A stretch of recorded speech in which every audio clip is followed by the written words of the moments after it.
Excellent. I'm excited too because I have a really dumb pre-show topic. Excellent. I'm excited too because I have a really dumb pre-show topic.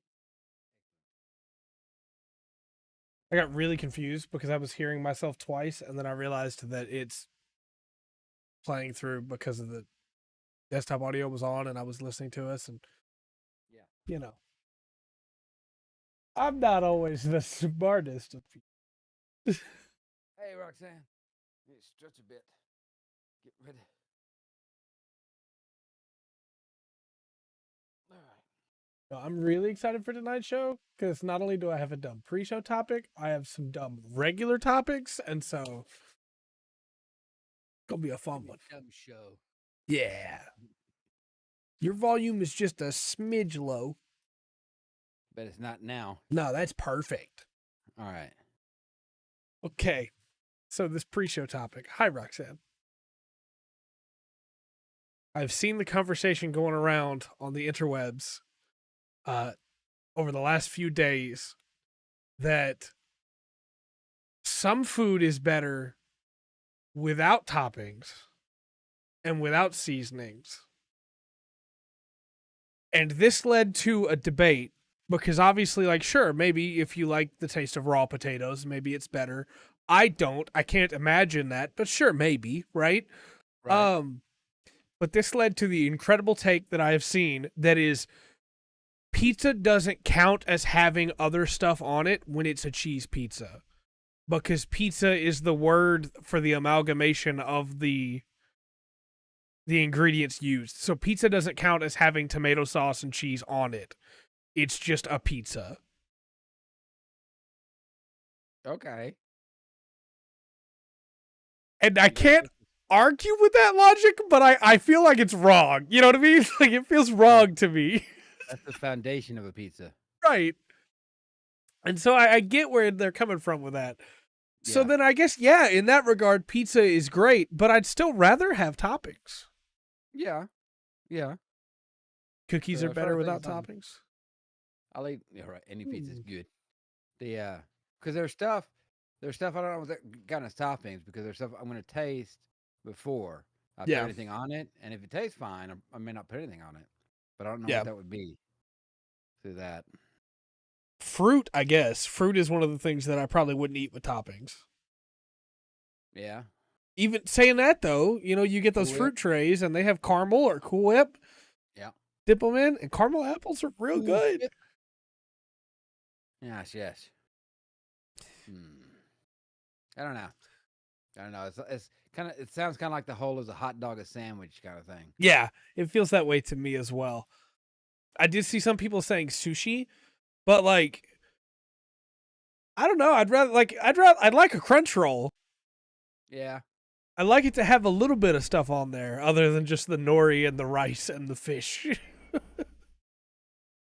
It's fine to have all that on there. Then I want it fried. Yeah, I understand. I want it with some wasabi, which I know it's not real wasabi. But it's the closest I will ever get to having real wasabi. Yeah. I guess fried chicken, right? I don't necessarily want anything on top of my fried chicken if I'm eating it right off the bone. Yeah. But if I'm eating it any other variation. You got spices and stuff in the battering. You know, that's true. That's very true. You still have seasonings there. I don't know. Yeah, maybe some fruits. I don't know. Just give me the orange. I was going to say celery, but that's not true because I like to dip my celery in peanut butter. Yep. A lot of people do. It's been around for a long time. Celery and hummus is actually really good too. Yeah. Well, okay. Hummus is... That's got to... I realize that it's all chickpeas. Yeah. But as far as the flavors go, there's millions, you know? Yeah. That's very true. So what flavor? I think the original... I guess there is a standard hummus, right? Yeah. Like the default. Yeah. On that. Even cheese, I'm going to want stuff with. Like, if you've never had cheese on crackers with like a nice Dijon. Yeah. I tried to say that as fancy as I could. Yeah. Like, it's good stuff, you know. I love to eat cheese on its own. Like, I'll be that guy. You give me a cheese block, I'm gonna take a bite out of it. But it's better with other stuff, you know. Yeah. Yeah. Definitely. I don't know. I can't think of anything because even corn is way better covered in butter. Butter. Yeah. Mm. I like the butter. Yeah. Of course, a lot of things are better with butter. Yeah, that's very true. I can't think about butter without thinking about that quote from Bilbo Baggins. I feel like too little butter over too much bread.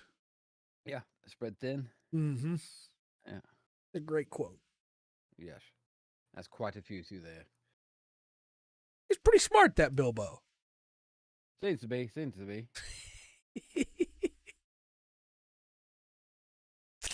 All right. I guess we could. Hello, Will. Hey, Will. I guess we could get started. All right. Pomegranates don't need toppings? Fair enough. Yeah. I don't think I've ever had a pomegranate in anything else like default, like put on top of it. I've had it mixed into other stuff, but I always just had to just bust it open and eat its guts. yeah. Oranges I can't eat anyway, so Yeah. I guess I want them as they are.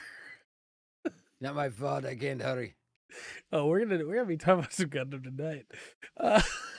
Yeah. All right, well let's hit this thing then. Okay. Okay. Hello and welcome to another exciting episode of the Full Spectrum Podcast. My name is Trey. I'm Rungren. Do we have a pop quiz this week? Yeah, you do, buddy. All right. Yeah, you do. I misspelled pop quiz. Maybe I need to go back to school. Off to a good start. Real quick, do you want to guess which letter I misspelled? Blame this on the misfortune of your birth. I don't know. Did you say Po Make quiz? sure. I can do that next week. No, I did pop quiz. quick. Pop quick.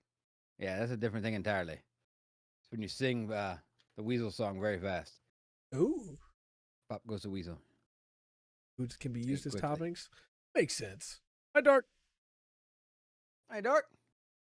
I don't know why I don't honor start. I've had trouble with that. Even Twitch, not just That'd be YouTube. fair. Even Twitch has been doing it lately. That's weird. All right. Your pop quiz. I try to do some. Try to think about what something might be. Kind of interesting. So I got some questions about some 90s cartoons. Ooh, okay. Just real simple ones, right? All right. For example, what is the name of the anthropomorphic cat in the Ren and Stimpy show? Ooh, so I should probably make a confession here. I never watched Ren and Stimpy. Yeah, we're gonna find out how closeted you were. Let's go. I'm gonna guess. I'm gonna go off the wall with this. I'm not looking at chat. I'm gonna guess Don't let your phone die. Frederick. Yeah, it's Ren. That makes sense. Yeah. All right. Try another one. Blame Let's see. this on In the misfortune Rugrats. of your birth. Thanks, Sean. What is the in Rugrats? What's the name of Tommy's best friend who's often seen wearing a purple shirt? Chucky Finster. Chucky. That is correct, sir. Good His job. dad's named Chaz. Yeah. So, what is the main character of Hey Arnold? He's got a football-shaped head. Oh, that's Arnold. Yeah, it is Arnold. Yeah. Helga Pataki's in love with him. Some of these can be easy. We got to know. Got to make sure you get them here, right? Gotta make sure I'm not looking at chat, so I'm gonna look this way. Oh, Chucky. Right, excellent. Okay. So, what cartoon features a group of 4 mutated turtles named after Renaissance artists? Teenage Mutant Ninja Turtles. Yep. TMNT. Yep. All right. Turtles in a half shell. Turtle power. And Dexter's Laboratory. Okay. It's the name of the boy genius's annoying sister. DD. DD. No, DD. Get out of my lab. I And wish I could do a Mandark good is the best gangster voice. character. Ha ha ha ha ha ha. Yes. Fathers of the Renaissance. Yes. DD. Okay. Let's see. Which cartoon features a group of teenagers who fight off supernatural villains with their magical powers and talking cat? Take that, Trey. Magical powers and talking cat. Yeah, talking cat's important. Yeah, because otherwise it could be a bunch of shows. Yep. Talking cat. Okay, so there was Scooby-Doo, obviously, but that wasn't magic powers. They had a dog. Then there Right. was the one with the ghost. I can't remember the name of it right now, but they also were a group of kids. Then Okay. there's Captain Planet, of course, where they're a group of kids using superpowers. But the Yep. talking cat, I'm gonna go. It wouldn't be Thundercats because they're not all teenagers. Panthro's older. I'm gonna go That's Andy. with. Yeah, that's true. Talking cat. You're reaching too far back. I go with. I know I'm running low on time too. You got. Talking cat. After you tell Yeah, me, he's- I'm gonna be really upset. Well, I can tell you right now, chat's already got it. Talking cat. Which one has the talking cat? Yeah. It's not SWAT cats because they're all cats.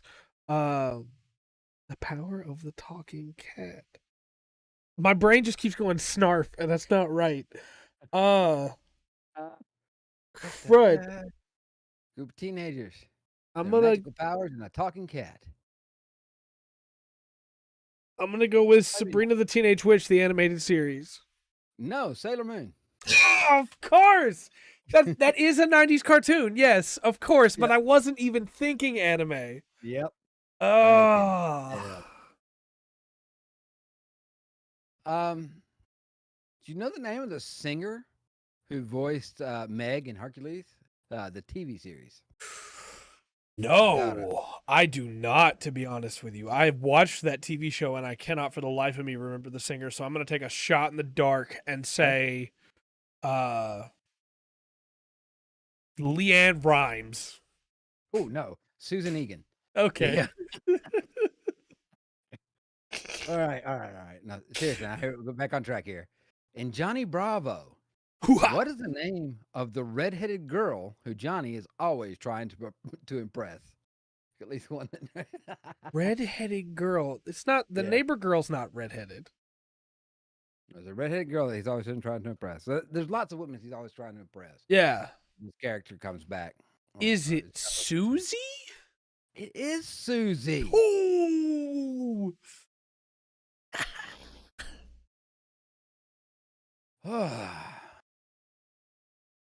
Now I've kind of.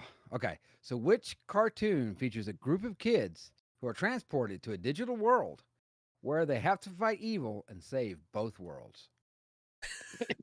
This could be a trick question. Oh, because immediately Only one Digimon more comes to mind, right? Immediately Digimon comes to mind. But Yeah. technically that's also Code Lyoko and Dot Hack Sign. I'm Yep. gonna go with Digimon.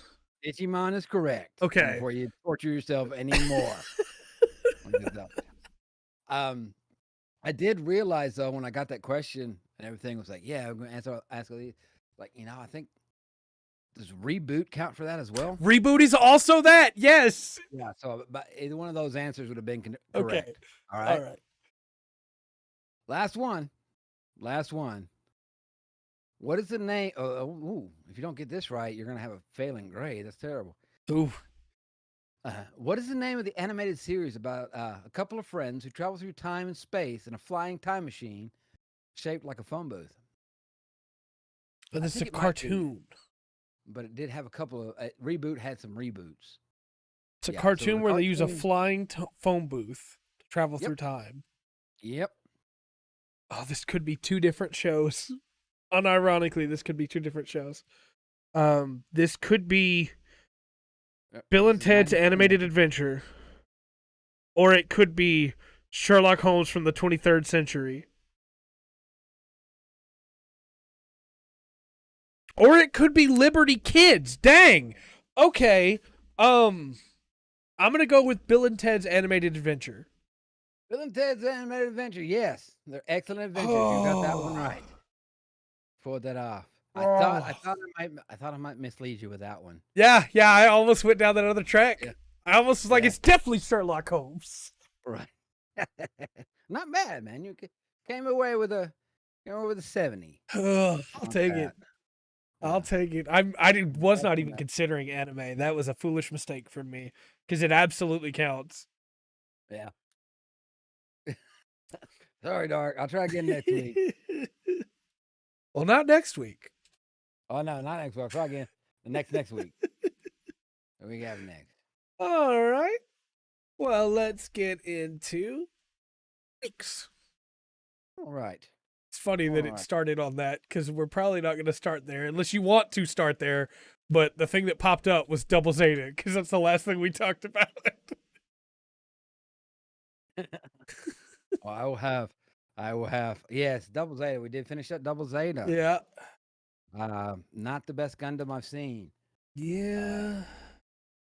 Got the OG Gundam. OG. It's got There's Kira. Got the Assault Run. Yeah, but the characters in each character in the first one, love them or hate them, individual. Yeah, for sure, 100%. By the end of that, most of that crew idea, you kind of feel like you kind of know. Yeah, you know what they would do. Kai might have been a terrible person, but you can put me in a situation, like any situation, ask me what would Kai Shiden do here, and I can probably tell you. Right. And I think Double Zeta, I like Zeta more than I do Double Zeta. G Gundam's so good, Dark. We're gonna get there. G Gundam is so good. G Savior, however, is not. Okay. Zeta has some slow points. I do feel like there was characters to connect to in Zeta. Yeah, Lieutenant Quattro is an incredible character.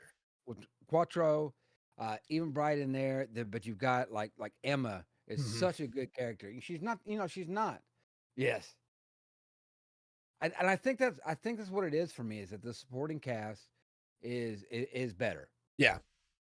Even the villains are better, right? Like in Zeta, because you have Haman there is this unstoppable force that is a nuanced character because of her connection to Char. So you as the audience already has a connection to her.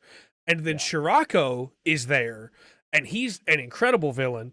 But you also have people like Jamatov Hyman or Bask Alm that, maybe they're cartoonish villains, but they're like, they're still decent villains. Yeah, but even Char. There was timings, especially towards the beginning of it, like that's Zeta's where very slow to get going. Yeah, and you kind of have to a few things, before it gets going. But like there was things in Zeta they set up really good, like they let you know just how bad Bascom was by what they did to Bright. They move that in, they pull in the hero, he gets beat. Yeah. Before they even gas a colony, you get to know, hey, this is not a good man. Yeah. But then you look at what they do with Double Zeta, and I'm going to be on record here and say that I thought Double Zeta was better, and it was. It's still not the worst of Gundam because Twilight Axis exists, but it's pretty bad. There are villains that I found interesting here. Oh, there's good concepts in it. Yeah. Just like the whole thing, you feel like you've missed an episode, know? Out of all the villains, Mashimir's right there, and then he just disappears. Yeah, and then basically dies off screen. Like yeah. That's a way. The ending of Double Zeta is a huge cop out. Yep. Sayla is probably one of my favorite characters so far. Yeah. And pretty much Dark. Oh. There was some weird stuff in there, and the thing with Lena at the end, and Sayla at the end, that just seems like a real cop out. You got to earn that. Yeah. Part 2 just falls over and dies. Yeah. there's stuff that's it's like you got a bunch of good ideas, but you're not good at storytelling, Yeah. right? That's basically it. You know, And they there's nothing in there that really, and I didn't. Well, I know Moo Moo gets a lot of flack. yeah. That's not a big that wasn't really a big thing to me. I didn't think that was so horrible. But then again, at the time, if you had a sci-fi show, Right. especially like in the 10 years before that, Yeah. you know, there was crap like that. There's a Star Trek episode with a moon type thing that Right. there's a few other sci-fi things. It's a cool idea. Yeah, Not executed very well, but it's a cool idea. right. And it had man the visuals on that moon were great though. Like you have the old armor out there that's covered in vegetation. Yeah. Well, if you take Judo out of Double Zeta absolutely falls apart. Judo carries that show for a good chunk of that. And it's go ahead. Because that's the only person they care to develop. Yeah. Like I think I told you when we finished it, I think Rue might be one of the characters that you just wasted in the whole thing. You give this cool introduction, you got a cool idea about her, and then you don't give her anything. But at least she got to hook up with Judo, right? Yes, like I said, I didn't think Elle was a bad character. She was a little bit. That is, Yeah, he is. And they try to. It doesn't work putting all the weight on that one character, especially when you with the backstory you've given. Right. He's a drunker. He's a discoverer. He would skip school. He would go do this to try to make money, and they would play on that every once in a while. But meanwhile, Ruluka, the soldier, shows up and just immediately starts getting into hijinks with everybody else. Yeah. Yazan Gable, the psychopathic killer, starts getting into hijinks with everybody. Right.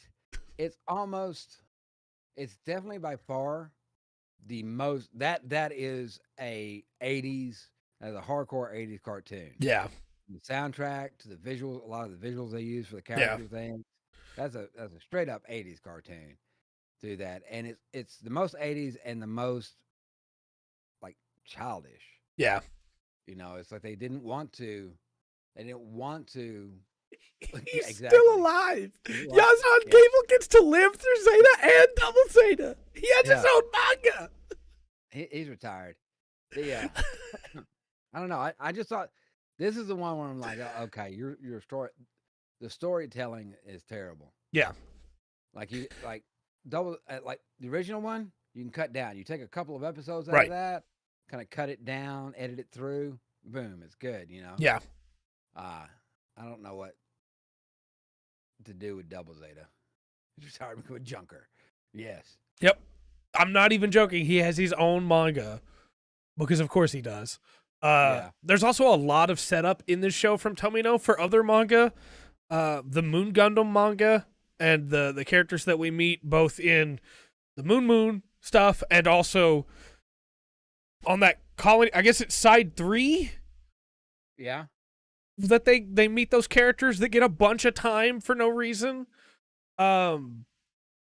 Meanwhile, you got Elle and Rue not getting developed at all. You have a love triangle between Judo, Elle, and Bicha, even though Judo has never shown any kind of interest into Elle. Yeah. There's stuff in there. The concept, the idea, it's like you've got a palette of paint there. Elle, E-L-L-E, the blonde. The young blonde. It's like you got your palette with all your paint colors on here, and they're all brilliant, beautiful colors. Yeah. But you can't paint very well. Man, Double Zeta becomes a great show if you put Elle from Death Note in there. Just slot him in instead of Elle. That's funny. I don't know. I think we'll be moving on to, here in a couple of weeks, moving on to Charge Counterattack. Yeah. And rumor is that one's pretty good. So I like it. do that. I just want to throw this out there real quick. the fact that Bicha and Mondo get to just do whatever they want for half the show, and then the show expects me to go, oh man, Mondo's girlfriend's dead. That's terrible. I feel bad for him. I like this guy. I hope he succeeds. Bicha's the captain of the Argama now. I love these guys. How are you expecting me to do that after they did all the stuff they did? They got people killed. Yeah. There's a story in there from you, because there's an idea behind it. There's a chosen one kid, right? Right. And each time we have a chosen one kid in a way. Yeah. And they don't. That's the reason it's like that's the reason you're supposed to care for him. Right. And Bright's supposed to be your stand-in for the audience that goes, this is him. Judo's him. He's the guy. Yeah. And it's like, okay, yeah, I get that. I expect Captain Bright can probably pick those people out of a crowd, right? At this point. Yeah. Yeah. But what about Bicha and Mondo, though? And then you give Bicha the Yakushiki. Yeah. I don't know. You start out, there's, like I said, there's a lot of stuff in Gundam. They start out and they give, like you said, like Bright has this insight. He's a good captain, cares for his crew. In some ways, he's not a perfect captain. Right. But he's a good captain. And you give him this kind of insight. And then in Double Zeta, it just seems to be, I don't know. I don't know. There's a lot of questions about. It's like we were talking about Rue earlier, which you mentioned, and I mentioned too, that she's wasted. You have her flying a Gundam. Yeah, she does it through the whole show. You give her a Gundam. You don't give her any story. Right. Can we talk about Emily for a second? Just a second. All right. Please go ahead. A couple of scenes with where you do get a shot at you do get a shot at kind of like an insight to Bright. Yeah. Like when he has to fire the laser on which is dangerous, right? He don't want to kill it. There's a colony there. Yeah, it's a certain thing. Side 3, I believe, because we go back there later. But they give him in that scene. You get a minute of him. So then here they actually do show and not tell of him going. I've got to weigh the outcome of either way this goes. But she was very funny. She was it was like a reject from Gem and the Holograms. Yeah. She was funny. She had her moments. Yeah, there were some really decent moments with Kara Shun, and then she just also, she at least she gets to go out in kind of a cool way.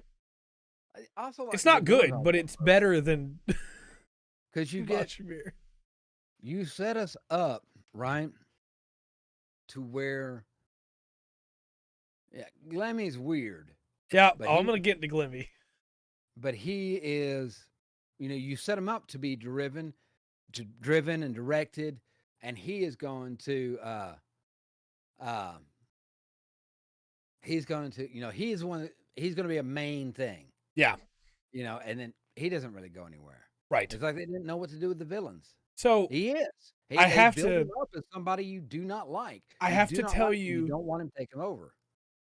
Because we talked about it after Rasura's death. I watched the interview. Yeah. With Tomino. And do you know what he was trying to convey about Glimmy Toto? No telling. Glimmy Toto is the bastard son of Giran Zabi, apparently, even though that's never brought up.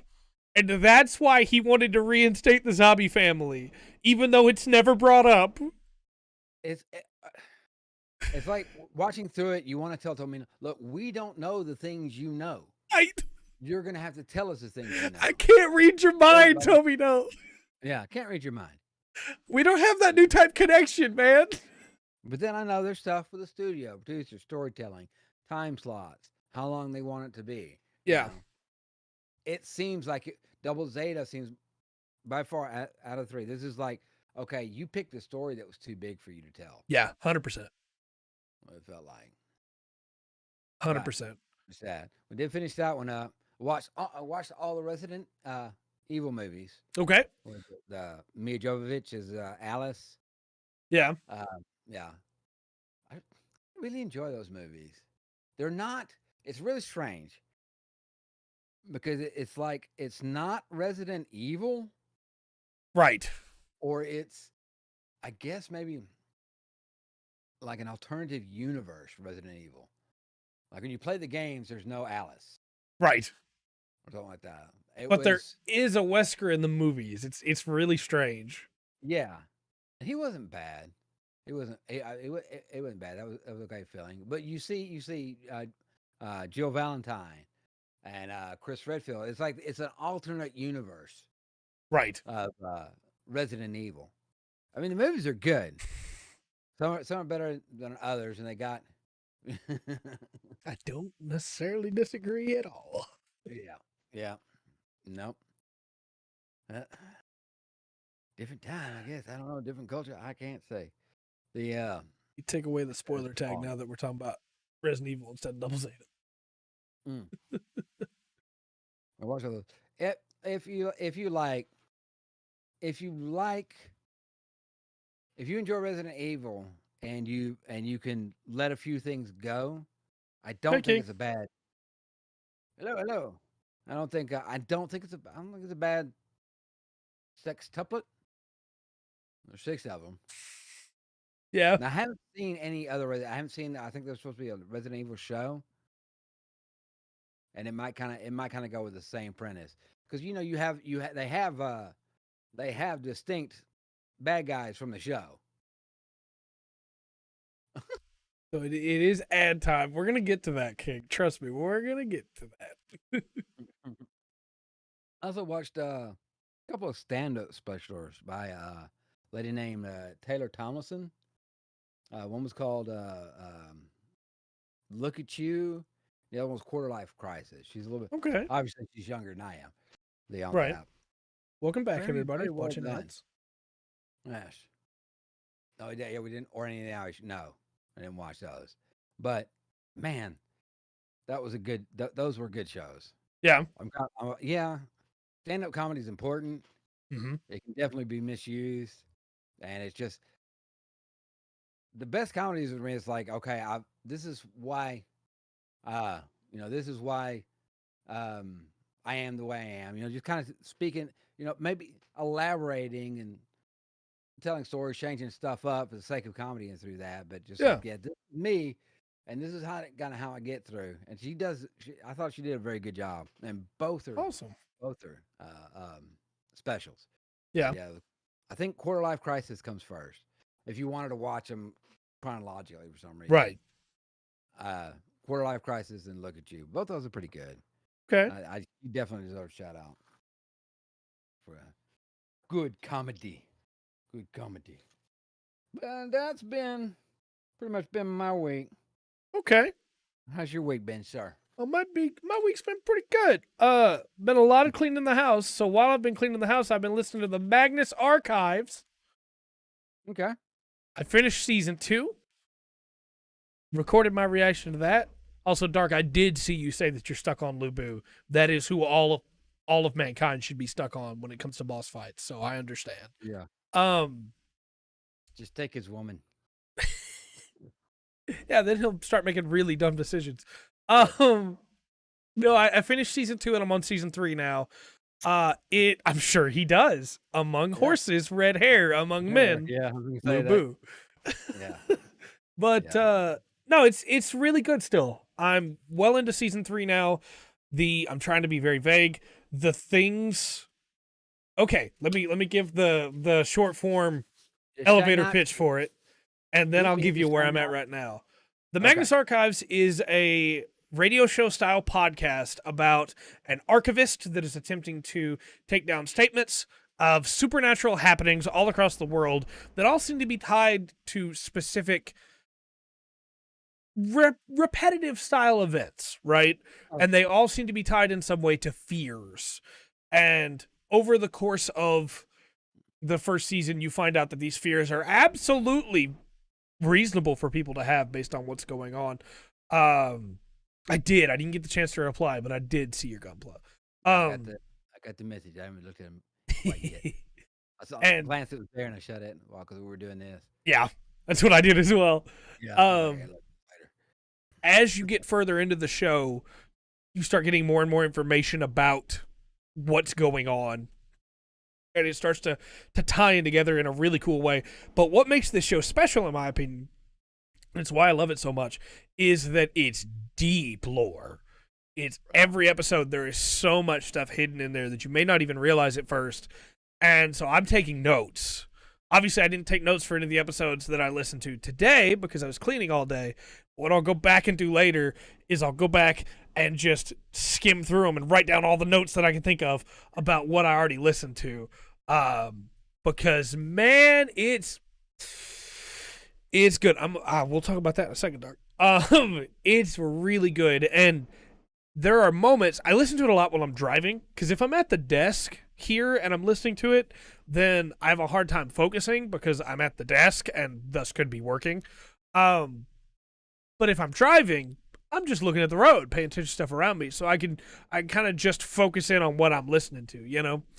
But there was a moment the other day where I was listening that I had to pull over for a second because I needed a second to just stop and think about what that revelation meant going back. Okay. It gets deep in the best possible way. Where, thank you. Purge sickness, thank you. Where, I'm so sorry. They didn't have to hear that, just you. Okay. But where a single mention of two guys loading something into a van just like overwhelmed me for a second. I had to stop and think about the ramifications of that because I like these characters, and what really sells it is the narration. Right. The voice actors do a really good job. It's really interesting too when you get to the behind the scenes stuff, which obviously I looked into for the sake of the reviews. The little old man that does some of the statements is the real life writer's dad that recorded the audio for that. And as a guy that is not a voice actor at all, he did an incredible job. When that old man starts talking about what he's afraid of, my heart goes out to him, and I just want to keep him safe and hidden away from the danger that wants to hurt him. It's very good, and I strongly recommend it to people that can handle horror. If you cannot handle horror, don't listen. I'll put it this way. There's an episode for every fear, right? Okay. I have only a handful of fears. 2 episodes already have hit on my specific fears. And my specific fears are not like regular fears that you see all the time. Are you sure? A fear of getting lost in the deep woods is not one that comes up all the time, right?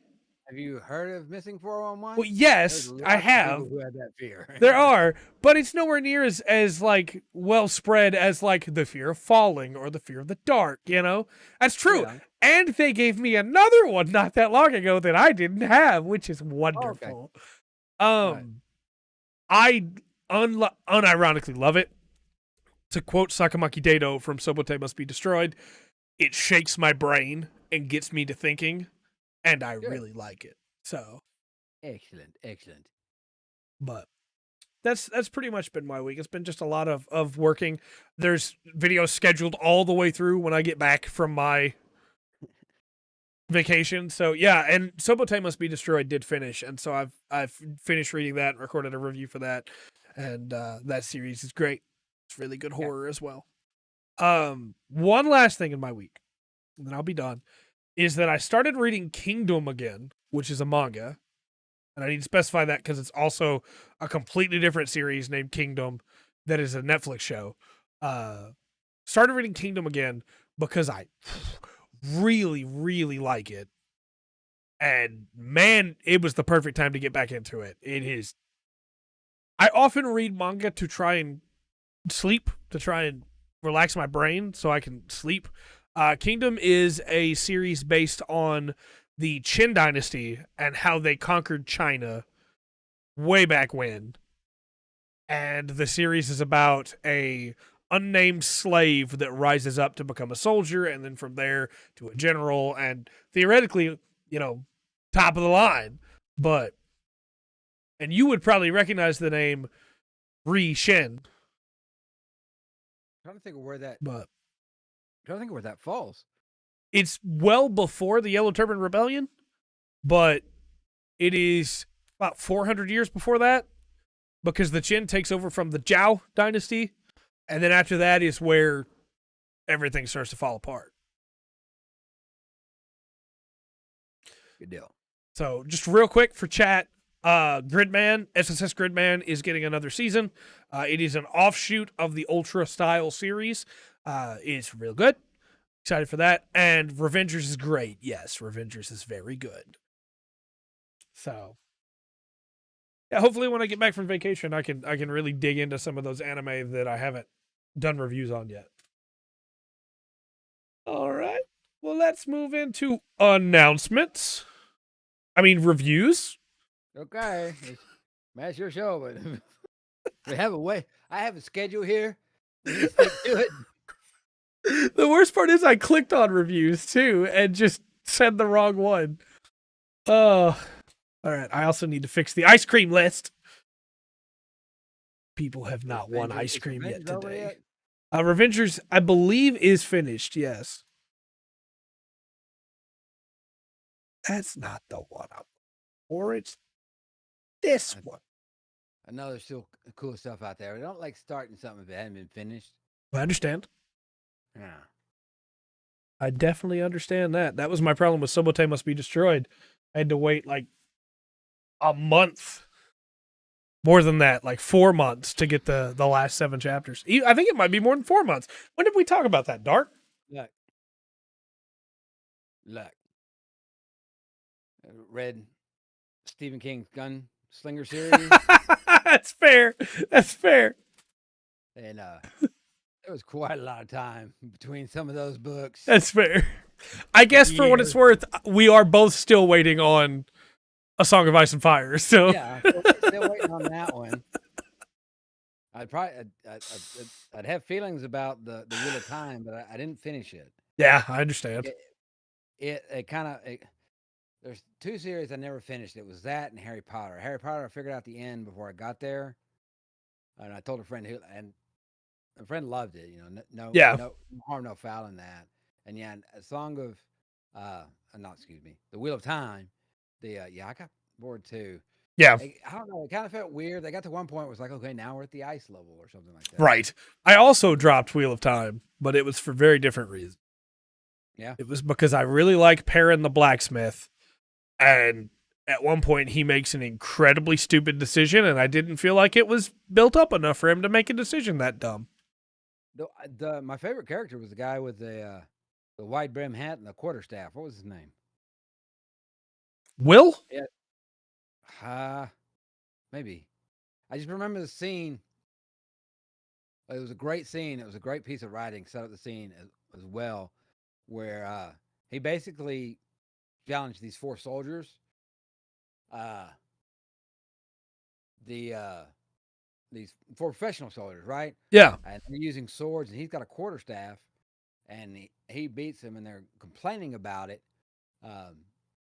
getting beat, and their officer was like, you don't take a sword against a quarterstaff. Right. No, that's Will's mentor. That's the trader, the merchant guy. It's been so long, man. But yeah. Yeah. That guy was cool. Anyway. Still waiting on Berserk. Oh, why'd you have to break my heart all over again like that? Huh? You can talk about Wolong? I definitely do. Always deserve destruction. I understand.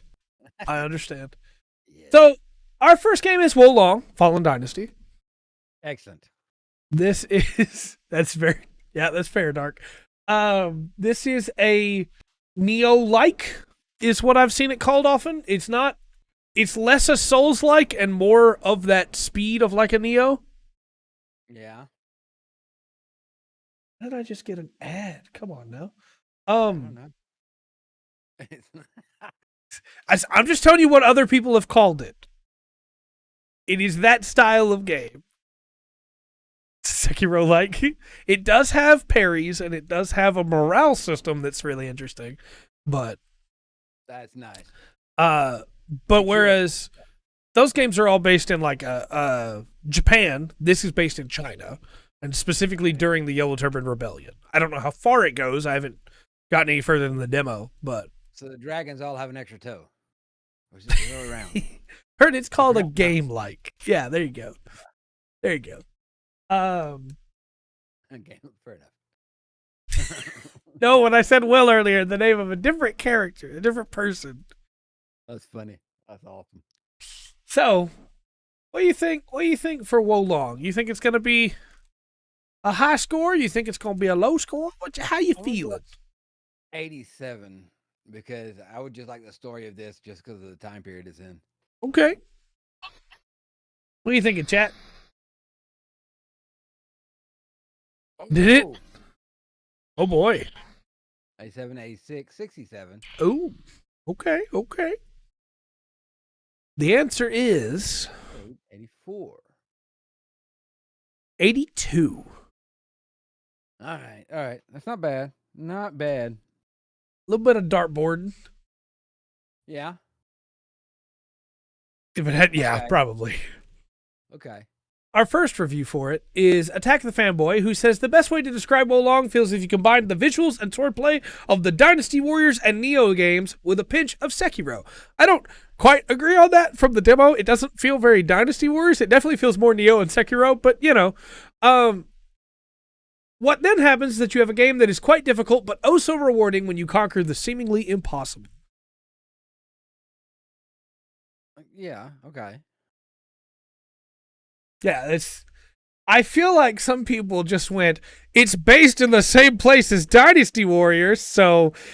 Well, look, for some people, that's for that age right there, that's the only place they're going to know that story from. Yeah. So anything resembling that is going to be, you know... Well, it must be Dynasty Warriors. Yeah, good on Dynasty Warriors. Right. You know, for highlighting that, making it out there, but yeah. I don't know that I'd say it's a carbon copy. Sekiro doesn't have anything like the magic system in Wolong, and it definitely doesn't have anything like the morale system. Whether the morale system's good or bad, but tough to say. But the swordplay for sure. But you also, like in Sekiro, you only have the one weapon, and then you have tricks that you can do along with it, extra stuff. Whereas Wolong, you can use things like spears or dual blades. Okay. No more options on it. Is this Dynasty Warriors? Yeah. Yeah. So the second review for you is from The Gamer, who, you know, has... All right, we didn't do recommended score. Right, we don't until after the second review.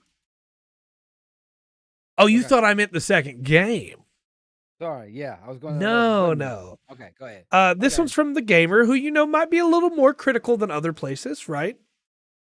Wolong Fallen Dynasty is at best a serviceable Souls-like. If you enjoy Neo and Sekiro, it's a fun bit of filler, but its derivatives and bloated, serving as a highlight reel of previous Souls-likes when missing the point of what made its inspirations and even predecessors unique to begin with.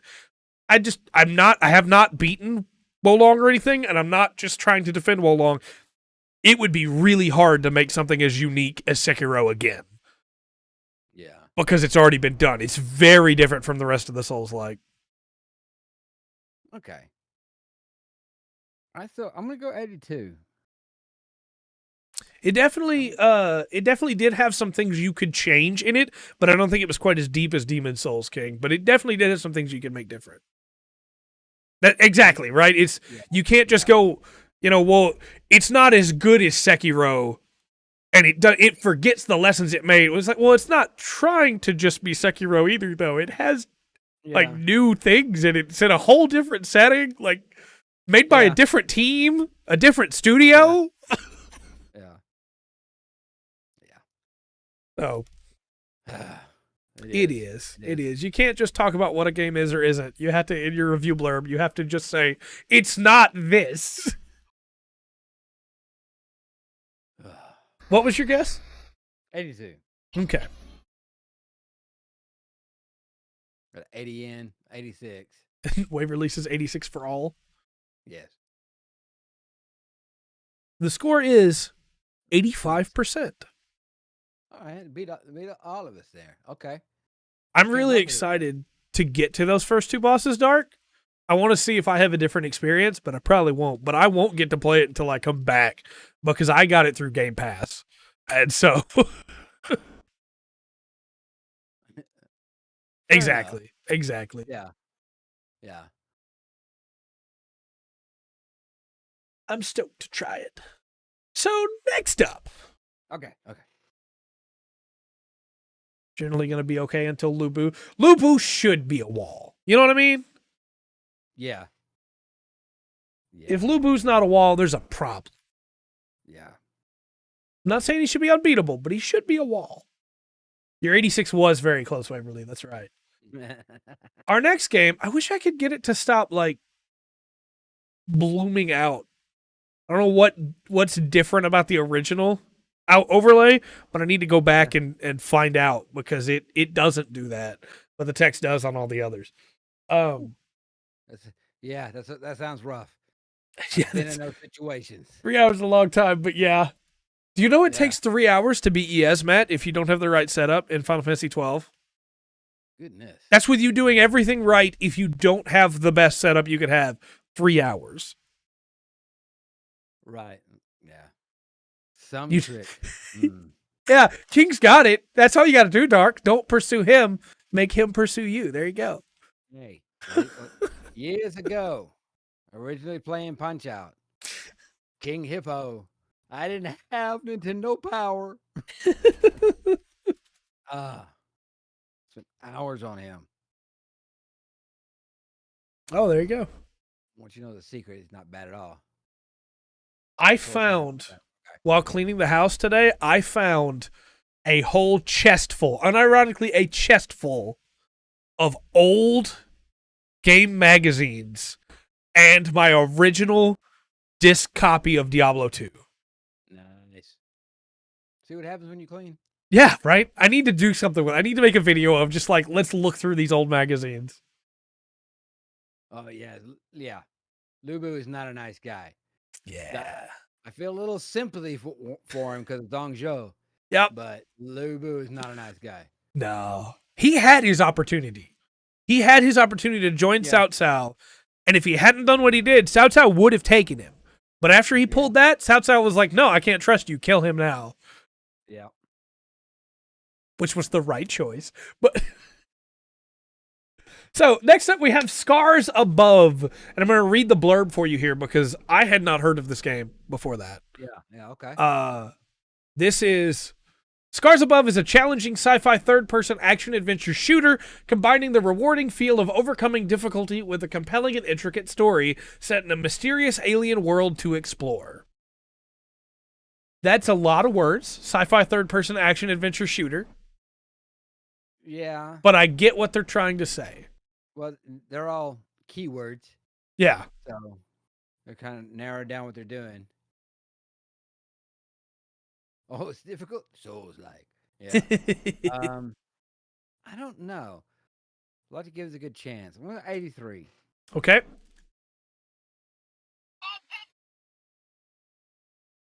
A lot of... And we're waiting on scores to come in. Have you seen the preview for the Tetris movie? I have, yeah. We talked about it 2 weeks ago, I think. Okay, yeah, I want to see that. Yeah, that was the week that you were out. I talked about it for like 10 minutes because I was so stoked about it. Yeah. Okay, I missed that. So 86, 78, 77. The score is 65. Ooh. A little low. They didn't like it, huh? The first review. They didn't like it. Right. The first review I have for you, we've never covered this outlet before. Okay. This is Thumb Culture. Says, overall, there's the oof. Overall, Scars Above shows large promise in being a story that will be remembered and enjoyed by various types of gamers. For the price it's going for on the PlayStation Store, £36.97. at the time of writing this. It is a steal for an immersive and beautiful experience with plenty to shoot, investigate, and discover. Okay. Interesting review. Yeah. Game Rant, however, says, unless one is really desperate to unlock a bunch of easy achievements, there's no real reason to play Scars Above. It's like a video game rough draft. Some games have been accused of being half-baked, but Scars Above is like raw dough. It has some interesting concepts and weapons, but it never grows into anything resembling a full-fledged gaming experience. Its budget price of $40 is still asking way too much, even for the most die-hard third-person shooter enthusiast. Scars Above may mimic games like Returnal and Dark Souls, but it is highly unlikely to please fans of either game. See it being... I don't see it jumping on fans of Dark Souls if you're going to put it in third person. Yeah, it's a third-person shooter. Don't bring up Dark Souls in your review. Yeah. Right. I can get those. I'm going to get those. I don't know. Do you know how many people played that Avatar game for the achievements? 70. I'm going to drop it down. I'm going to say 72. Okay. I don't want to come down too hard on this game. A lot. All right, we got a 72 from Rundgren. Has dodging Dark Souls confirmed.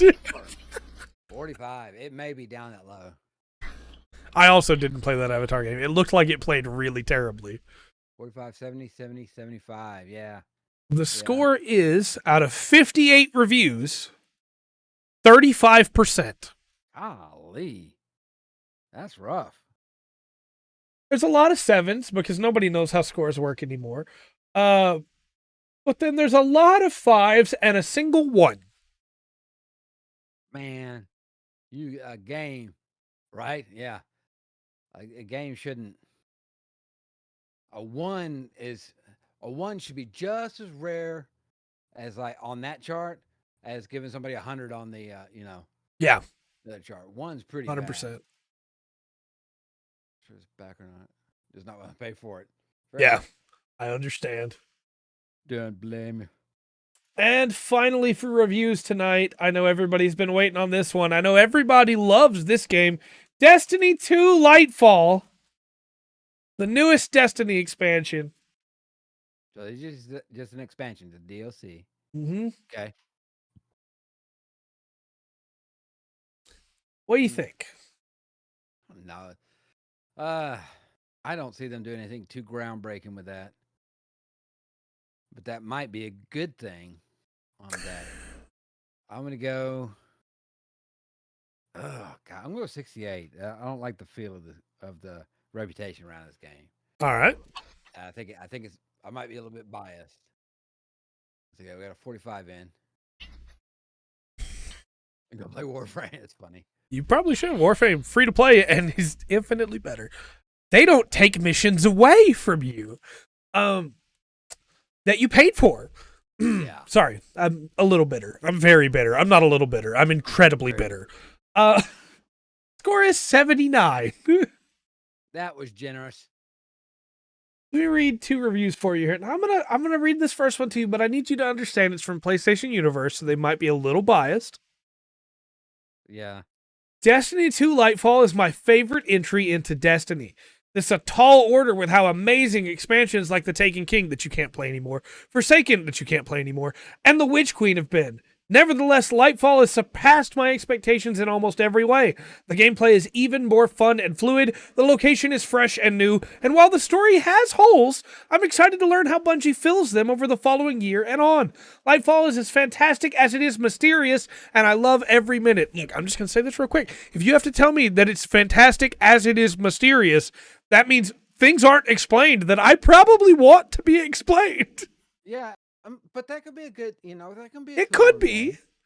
It seems weird to me, and the statement's probably not exactly right. It seems like the easier it is, it seems easier to make games now. Yeah. Than it does, especially if you look at the engines they're using and how they do it. Like it seems easier to make games now, and it seems like they just miss a lot. Yeah. I was thinking about Final Fantasy, the original one, earlier today.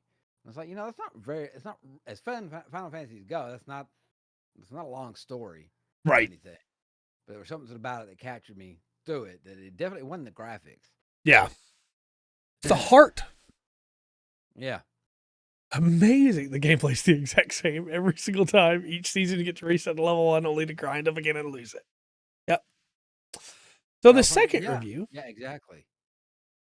is from Push Square, and I really like this review. Okay. There's so much we can still cover with this latest expansion, like Build Crafting 2.0 and the new Guardian rank system, both of which aim to streamline the Destiny experience. However, at its core, Lightfall is all about its story, setting, and gameplay changes. The campaign and setting largely let us down, with the whole thing feeling like the middle child of the Witch Queen, Lightfall, and Final Shape trilogy. However, the vigorous excitement that Destiny 2's brilliant gameplay elicits greatly elevates the overall Lightfall experience, with some stellar enhancements thanks to strands, subclasses, and grapples. It's irritating to be left in narrative limbo for yet another year, but you'll still struggle to find a space shooter that is this much fun. And I like that review because they focus on what is fun about the game, but still talk about the problems. Yeah. Like, the story's not there, but the gameplay's fun, is what I got out of that. And realistically, that's why people are still playing it, right? Yeah. And you know what? I'm going to stick with my 68. Okay. Stick with my 68. I don't know how they're going to feel about it. I know I got an 86 in. Another 45. Yeah. The score is 63%. Okay. Well, nobody wins tonight. But very close. A couple guesses there. Yeah. Both King and Anomalous were 3 away either way. I also just want to shout this out. Trails to Azure's reviews aren't done yet, so we'll cover that later. But they have, and normally I don't say the name because I don't want to spoil it for you, but we have a really cool thing here that I want to highlight, which is the head of the Geofront team passed away this last year. And they were like, it's because of them that we have Trails to Zero and Trails to Azure coming to the West. They did the port work. And there is a special highlight in the credits for Scott Tierna, who was the leader of it. Falcom doesn't do that. They don't talk about their employees after they pass away. They don't give extra special credits or anything like that. And it's been a thing they've been criticized for many times. So to have them do this, it felt really special to me, and I wanted to highlight it. Very nice. But we won't be covering the reviews tonight because review embargo just went up like today. So do not see a point. Okay. Oh. Yeah, they've been called out for it a couple times, so it's very nice to see them learn from that and do this, especially when it wasn't one of their own employees. Yeah. So. Not saying that makes them not doing it before okay, but I think we should also be ready to highlight the good things that happened. Yes. Yes. All right, we'll move on to announcements. All right.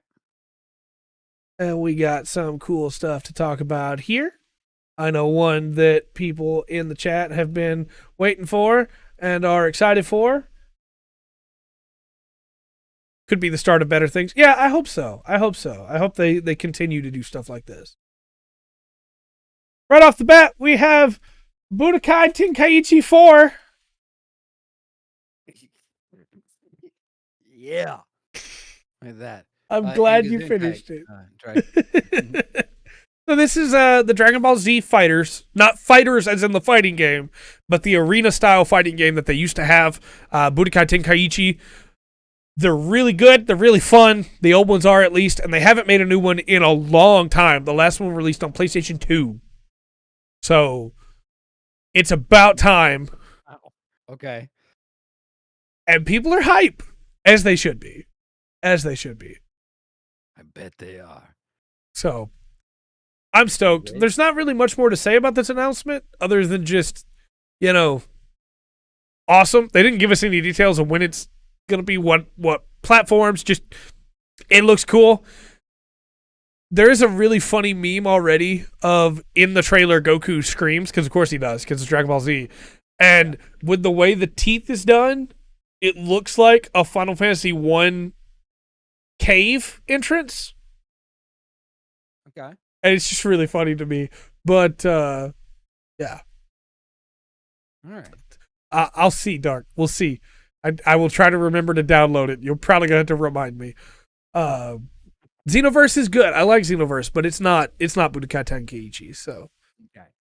yeah, I'm stoked for that. I'm gonna have to play that for sure. And this one will definitely have online play, right? Bandai Namco, right? Right? Mm. You could go Great Ape in those games as Nappa. Those games gave you the Bardock as a good guy storyline. Bardock's already a good guy. Sorry, the Raditz has a good guy storyline. Those games gave you so many options for like alternate stories that none of the other games have done, basically. Those games are great. And in Budokai Tenkaichi 2, you can play as young Gohan and just forever. It's great. It's wonderful. It's amazing. Okay. Our next announcement is something I'm really excited for because I hope this continues, and it's Deep Rock Galactic Survivor. Raditz, yeah. I like Raditz. I like Raditz a lot. So remember earlier when we talked about how people just have to compare things to other things? This time the comparison is almost required because Vampire Survivors exists, right? It's its own thing. There has never been anything quite like Vampire Survivors. It takes ideas from a couple older games, but it does them in a way nothing really has, right? Okay. Has a little bit of Mad TV in there, but Deep Rock Galactic Survivor is our first like big name, hey, we're going to do a Survivor like. And so it's a single player Deep Rock Galactic version from the top-down view where you just play Deep Rock Galactic as if it was a Vampire Survivors.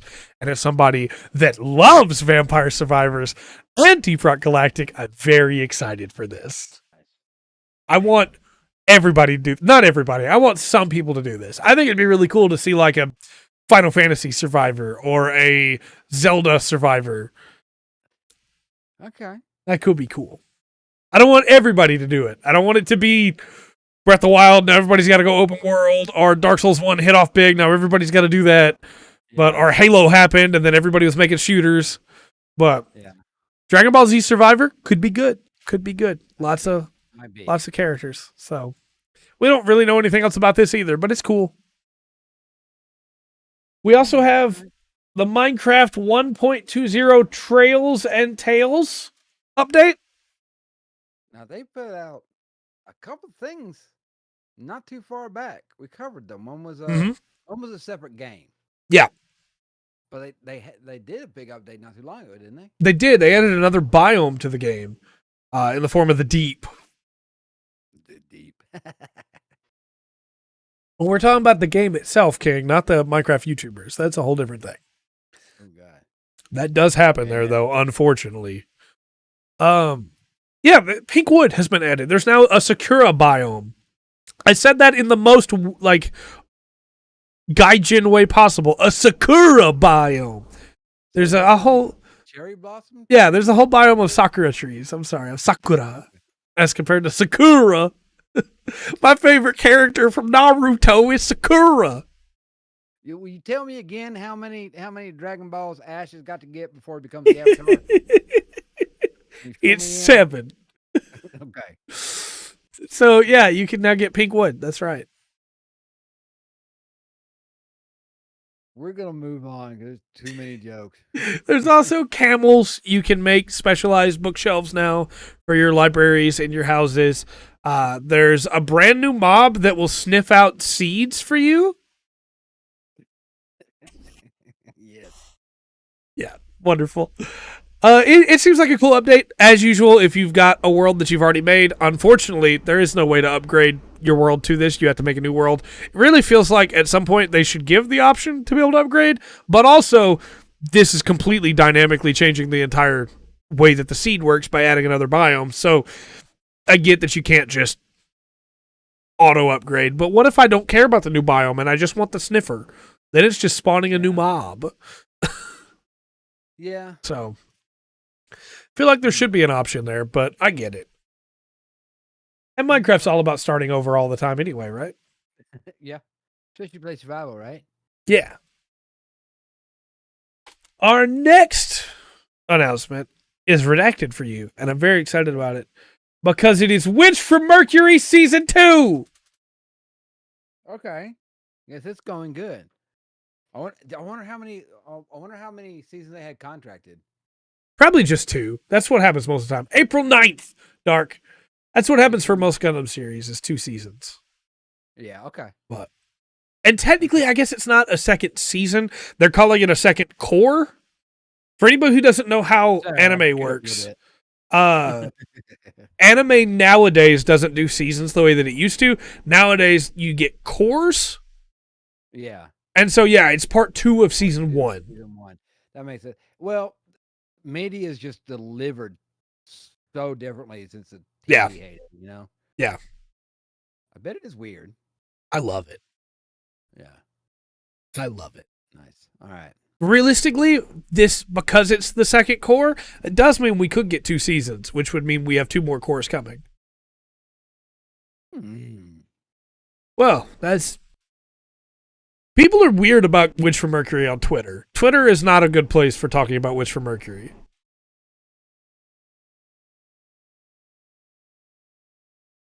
Yeah. It makes you might be toxic, but if she says 2 + 2 is 4, I guess. That was Reddit.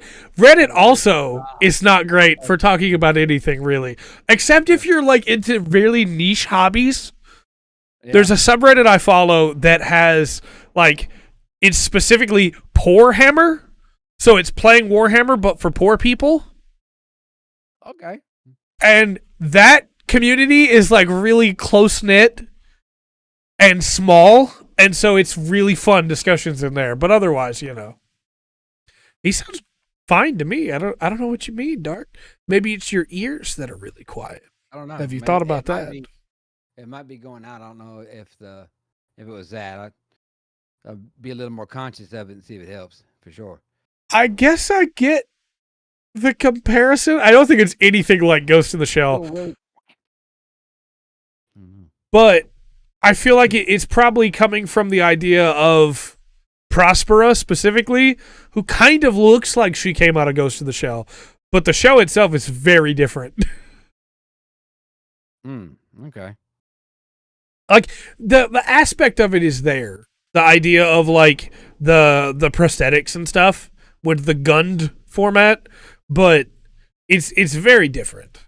Oh yeah, Prospera's great. I love her. She's wonderful. She is the Char of Witch from Mercury, and it's great. Okay. So interesting. I'm stoked. I'm stoked is what I said for core 2 of season 1. Bigger subreddit, the more. Yeah, unfortunately. Yeah. There was the Warhammer subreddit the other day, like the main Warhammer subreddit gave a guy a week-long ban because the Rogel Dorn tank came out and is really dumb because it is, when you flip it over, there's a hole in the bottom of the lining so you can just see up into the plastic. It's made that way for some reason, and I don't understand it. And so a guy posted a picture of him with like a 3D printed flap to cover that.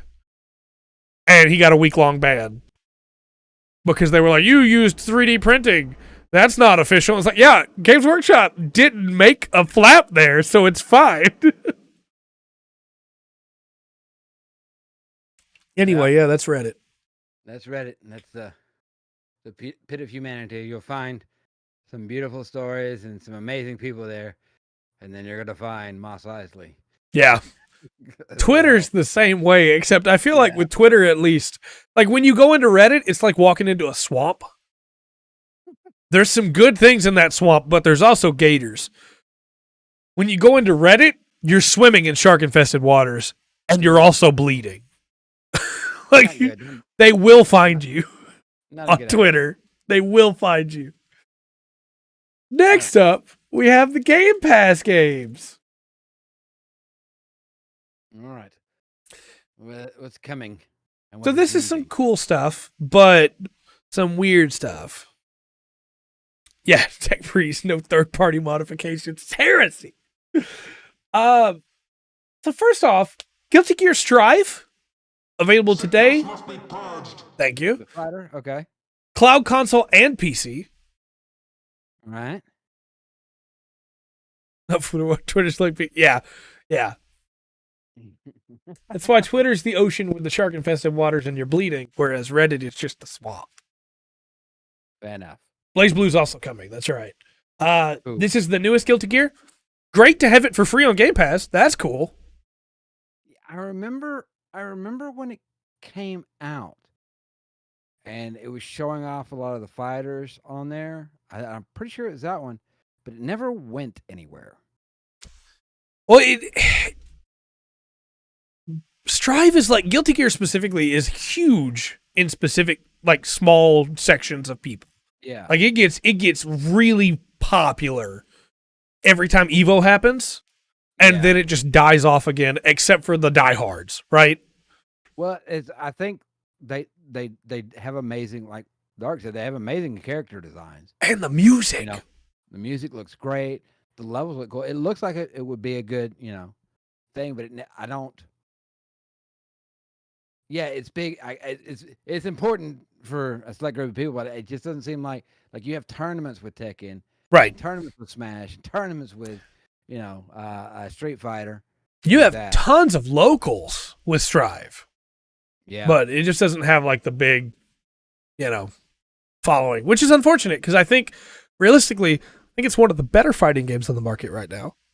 I don't think it's quite as good as Exerd, the previous Guilty Gear, but stuff like Mortal Kombat gets all the hype, and then every time I play Mortal Kombat lately, I just get sad.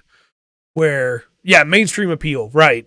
Whereas Street Fighter has all the names, and then I go to play Street Fighter, and I get sad. But when I play Strive, I'm like, So. Fair enough. It's unfortunate. Then we have Dead Space 2 and Dead Space 3, the cloud versions, coming to the EA Play variant of March 9th. Yeah, everybody's here for the mic peaks, right? That's why you watch me. I like that these games are coming. I wish it wasn't the cloud versions. Okay. I wish that I could just download Dead Space 2 or Dead Space 3. Yeah. Valheim is coming to console March 14th. That's cool. Yeah. I don't think so, Dart. It might be, but I don't think so. I don't have my EA account linked to my Game Pass account, so I don't know. Because I don't have an EA account, so. Okay. Civ 6 is coming to cloud console and PC. It's a pretty big grab. Yeah. And then Ni no Kuni 2 Revenant Kingdom. Thank you, Shar. Is coming on March 21st to console and PC. I wish I could tell you that this is worth playing. If you're already paying for Game Pass, you should at least give it a shot. I think if you like RPGs. Yeah. All right, look, I'm going to spoil the first 20 minutes of this game for you. The first 20 minutes of this game, Roland, who is the Prime Minister of Japan, or America, it's hard to say, gets nuked and is isekai'd. Okay. Into another world, and he has a gun. Okay. It might be US. It's hard to say. They don't ever really dig into it, because after that, it never comes up again. It is such a cool premise. This guy's a president. This guy is like a prime minister. This guy's a really tough fighter. He got nuked. No, he's just a guy now. He's here to help Evan. Well, getting nuked can make you feel a little weak. I guess so, yeah. It just feels like that would come up in conversations, because in the first couple cutscenes, you see he remembers that. Yeah. So you think it come up every once in a while. He didn't like talking about it. I guess not. EDF 6 coming out soon? I hope so. But as usual, when stuff comes to Game Pass, some things must leave. Yep. Where are they kicking off? Formula 1 2020 is going away. That's a pretty niche game, yeah. Goat Simulator's going away. No. That's actually a big loss for Game Pass, I think. I'm not a Goat Sim guy, But that game is pretty big, you know? Yeah, it is in a weird way. Kentucky Route Zero is going away. Okay. Marvel's Guardians of the Galaxy is going away. That's kind of a shame because I'm not going to have time to play it. It's going to be gone by the time I get back, and I kind of wanted to play it for free. Yeah. That's true. They still have Goat Simulator 2, so you still have options. Okay. Paradise Killer is going away. Young Souls is going away. Zero Escape, the Nonary games, is going away, which is unfortunate because 999 is a really good game, actually. Undertale is going away. Wow. Okay. That's a weird game to let go. Maybe because the zeitgeist has died down. But there was a while there when Undertale was like the game. Yeah, but I think everybody knows how to play it now. Yeah, that's right. Do you remember when Matt Pat gave the Pope a copy of Undertale? No. Like, that's how big Undertale got, that Matt Pat gave the Pope a copy. But yeah, it's been a decade now. It's only been a decade, yeah. So, you know. I think everybody knows the catch now. So, But it's a great game. I feel like a lot of people. For a game, by the way. Yeah, it is. That's also true. I feel like a lot of people didn't play it after it got hyped so bad because they were like, oh, everybody's talking about this game. I'm not going to play it now. Legitimately, I know it's been 10 years. It's worth playing, I think. I really, truly do think it's worth it. Even if just for the music alone. Death by Glamour is an incredible song.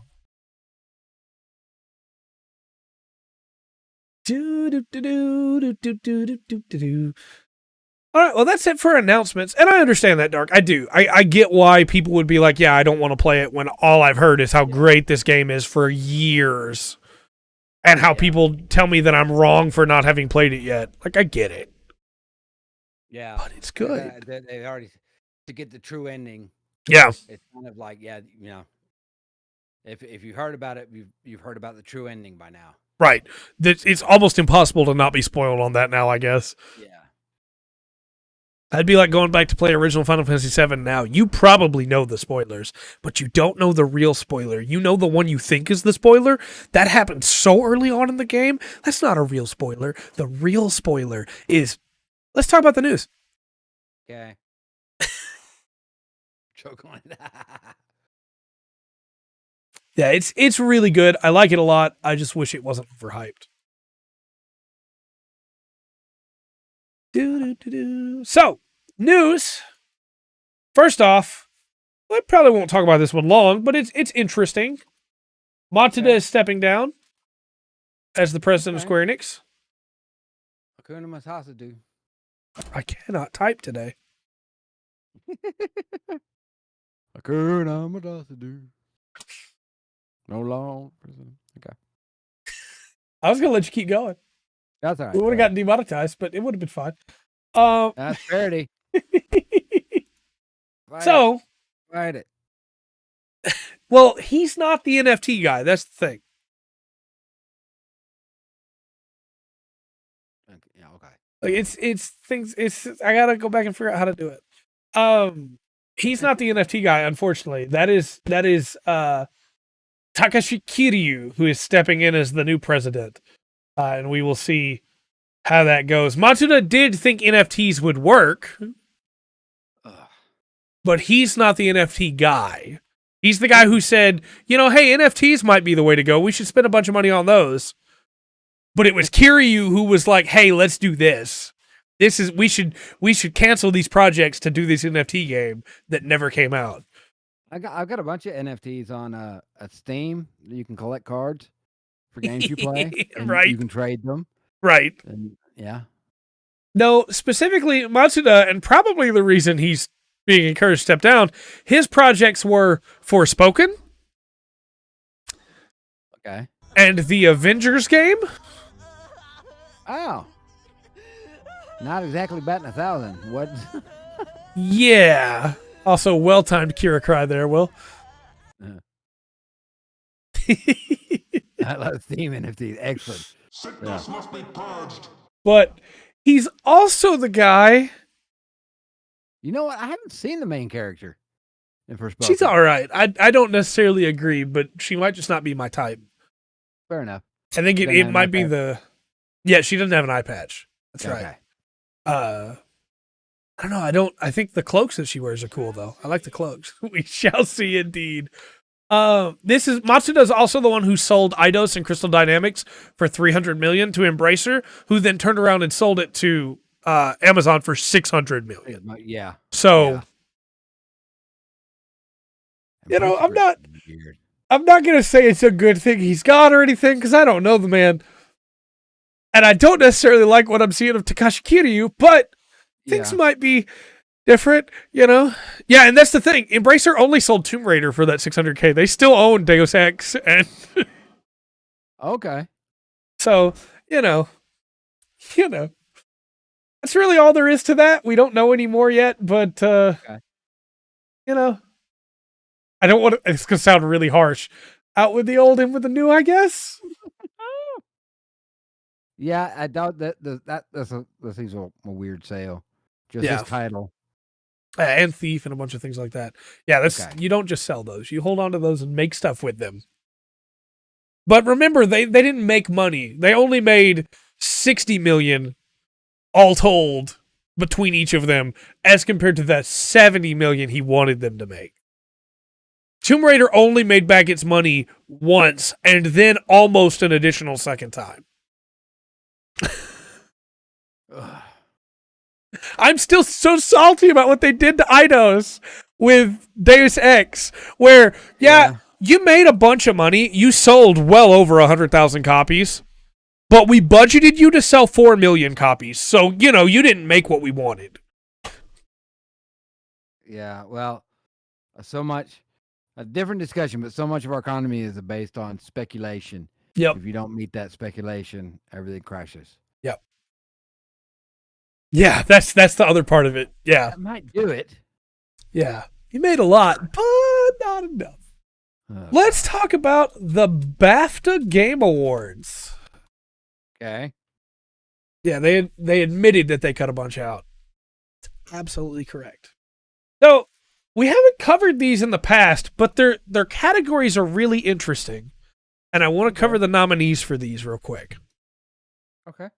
So, for animation, and they don't explain any of these categories, so they've got Call of Duty Modern Warfare 2. Okay. God of War Ragnarok. Horizon Forbidden West. Lego Star Wars The Skywalker Saga. Yeah. Sifu and Stray. Now, we could vote on these if we wanted to and say what we think they're going to be. I'm not against that at all. My main goal was just to cover some of the interesting nominations here. But if we want to take a guess and come back in 2 weeks and try to say what they are, I can make a docket real quick. I don't know. It's like,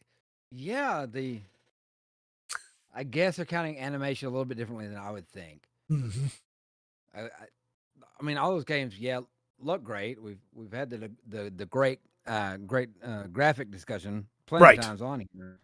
But like I don't know. Maybe I don't know. Nothing really is like, that's a cool animation style, you know? Right, I agree. Maybe I don't know. I think there are things already that have come out this year that have, hey, that's a great animation style in a way that none of those that were mentioned do. Next up is Artistic Achievement. The nominees are Plague Tale Requiem, Elden Ring, God of War Ragnarok, Immortality, Pentiment, which probably should have been in the animation category, Tunic, which probably should have been in the animation category. It's really, you see why I wanted to highlight these. Yeah. It's like you're using the same words. It feels like a different language. Yeah. Then we have Audio Achievement, Plague Tale Requiem, God of War Ragnarok, Horizon Forbidden West, Metal Hellsinger, which is a really cool action rhythm game, Stray, and Tunic. I mean, I don't know what they're going to choose, but it should probably go to Metal Hellsinger. Well, I don't know what they mean by audio achievement. Are you counting the soundtrack? Are you doing? You talking about the Foley work? Yep, that sounds No. like a rat.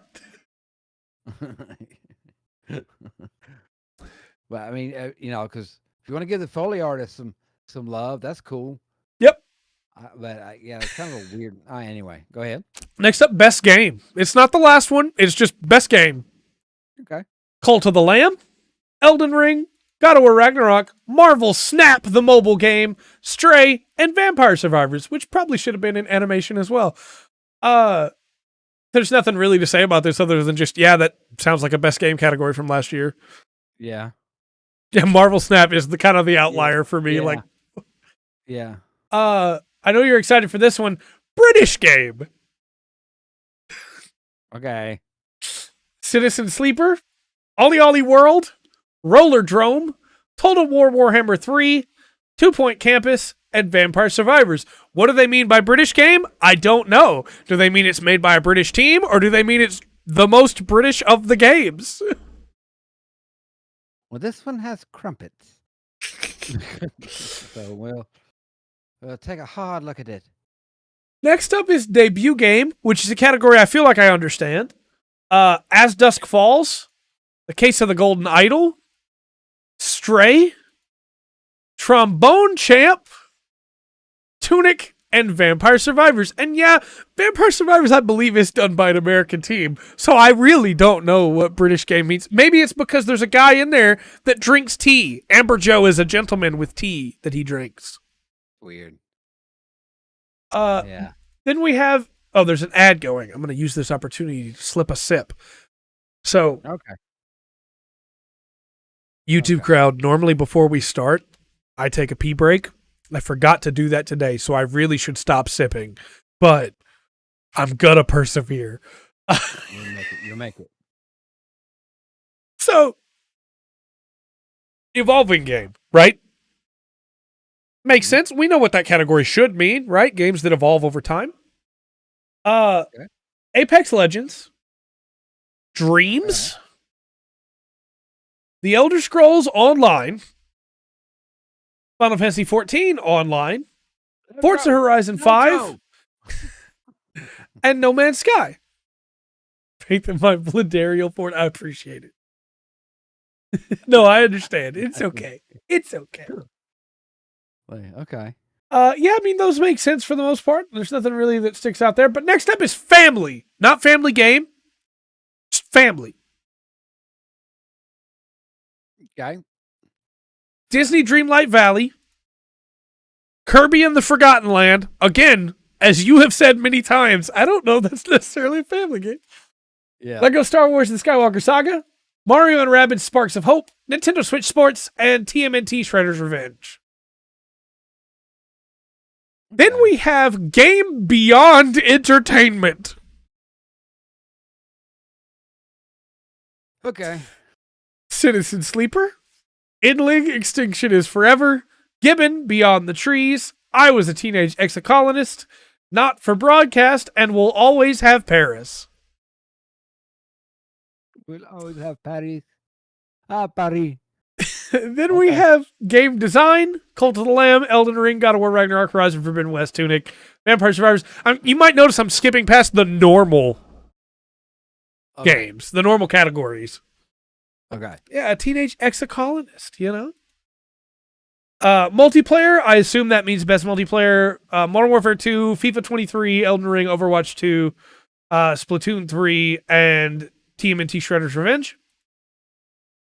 Music? Is that best music? Is it? I don't know. Plague Tale Requiem, Cuphead's DLC, Elden Ring, God of War Ragnarok, Stray, and Tunic. No Xenoblade. Okay. Narrative. Just narrative. Plague Tale Requiem, Citizen Sleeper, God of War Ragnarok, Immortality, Pentiment, and Stray. You know, one of these award shows just got to be unnecessary. Yeah. I mean, the BAFTA people. Now, remember, a minute ago we had best debut and best game that's like more than a game. Next is original property. Okay. Citizen Sleeper, Cult of the Lamb, Elden Ring, Sifu, Stray, and Vampire Survivors. And now, having heard that list, I challenge you to tell me what original property means. I don't know. I gotta look in the what was the first two you said? Sleeper? Yeah, And Cult of the Citizen Lamb? Sleeper and Cult of the Lamb. I don't know what those ones are. I have to look at that. I'm guessing I'm it means guessing. it's not a sequel. I guess. But then yeah. why have best debut? Maybe that's the best. Maybe that's the studio. I guess No? so. That wouldn't count. I think I remember the categories. I mean the nominees. The next two are performers in leading and supporting roles. These make sense, of course. We know what these are. It's I don't know that we even need to highlight those, but all these people did a great job. I just don't want to get their names wrong. Technical achievement: Elden Ring, God of War, Ragnarok, Horizon Forbidden West, Immortality, The Last of Us Part 1, and Stray. That one makes sense to me as well, right? Yeah, it's kind of okay. The kind of calling for technical achievement right now, where we are with the balance of software and hardware. You know, we talk about like when the PS2 or the Xbox like 360 when it first came out. Yeah. What the graphics and games look at compared to the end of it. Right. I feel like a lot of these. I know there's newer systems out, the 5 and everything, but it still feels like a lot of it's the software catching up. So I don't know if there's any really technical achievement I can think of. Yeah. Other than hey, we've gotten good at using what we got. Final category. Okay.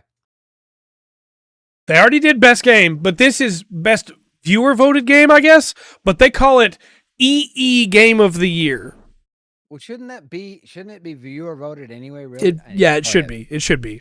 Now this list is Elden Ring, God of War, Ragnarok, Horizon Forbidden West, Immortality, Marvel Snap, and Stray. One less game mentioned, and the only one that wasn't mentioned was Cult of the Lamb from their best game category. Vampire Survivors subbed in for Horizon Forbidden West there. Yeah. Sure, I guess. But what a weird set of awards. Game Beyond Entertainment, original property. What a weird thing. I think it almost feels like you're just trying to be clever with a couple of those. Yeah. Just to give out another award to the same game. Yeah. Next up, let's talk about Genshin Impact. All right. Breath of the Gotcha? Yeah. So their new character, Dea, has led to some troubles. I wanna throw this at you right now and at chat. I don't play Genshin Impact anymore. I haven't kept up with Genshin Impact. I don't like the gacha mechanics in Genshin Impact, and I stopped playing it because it was predatory and it was preying upon me, and I recognized it was preying upon me. I thought the gameplay itself was fun, though. I really liked it. However, it takes a ton of time or money to fully upgrade a character. Yeah. So when a new 5-star character comes out, that character should be good, right? Because you're going to have to spend a bunch of time and a bunch of money building that character. However, Dea's come out, and she's a problem. And you might think that she's a problem because she's just that good, right? Maybe. So Dea specifically, and this is why I find this so fascinating and why I thought we'd want to talk about it. Dea is a new character that's been introduced, a fist-fighting style character. Not a lot of those in the game. She's from Smeru. She's a brawler. Okay. Yeah, she's cool. She does use a claymore because they don't just have a fist-fighting category, but when she uses her burst, then she fights with her fist, right? She is a character that scales off of attack and health. Some mixed scaling, not a great thing, but there's ways to build around that, right? Yeah. Now, I dug deep into this and got a lot of opinions about why she's not good, why it's a problem. She is the weakest character in the game. Oh, okay. You wouldn't know that. If she's 5-star. Right, until after you rolled for her and spent all that money. but she is the weakest character in the game. Her special ability is that she can take damage for the rest of the team. She's bad and expensive, yes. She can take damage for the rest of the team, which could be cool, right? I mean, you got shields in the game, and healers in the game, and regen healers in the game that can heal people from off-field. Her niche is real unique. If she's not on the field, she can take a percentage of the damage dealt to the character you're using as her own damage instead. Okay. Why would I do that when I could just use a shield and not take damage? Yeah. I don't know. That whole premise, I don't like the game. I don't. Right. Because it's the graphics are like pulled from Breath of the Wild. It looks like Breath of the Wild for me, and like I said, the gotcha mechanics. Right. I think it looks cool, but the gameplay's fun if you put the time in. Yeah. Let me make this worse for you. She's got a trait line that you can get if you upgrade her all the way that references damage reduction. So you would think, well, if you upgrade her, then she takes less damage, right? What it actually does is that it reduces the amount of damage that is dealt to her instead. It doesn't reduce the damage in any way whatsoever. So if she's not on the field, she takes less damage for that party member. So her niche, the only thing she does unique in the entire game, you upgrade her and she does it less. Yeah. Off the field. Mm-hmm. I don't know. Seems kind of. I think that game's kind of like pointless, but yeah, okay. If you put the time in, fully upgrade her. I'm not talking about getting more copies of her for the constellations, because that's how that system works. You just get her with a good 5-star weapon and like fully upgrade her kit. She might not kill a basic slime enemy in a full combo. Oh no. Her burst combo, where she gets to do the cool punch and stuff, knocks the enemy away from you so that you don't hit with the finale for the combo. She's all right. Boy. She looks like she's based on Velvet from Tales of Berseria, but like her design is cool, and apparently she's cool in the story. But she's absolutely worthless combat-wise. And It's 5 stars. I've seen people say, well, there are other 5 stars that people thought were worthless, and it's just because they weren't using them right. But like in Kokomi's case, at least she's a healer. So even if you don't like her kit, where she doesn't do a bunch of damage, she's a really good healer. So she's not worthless. Even if you hate Zhongli, he's an incredible shielder. So you have shielding, right? She does none of this.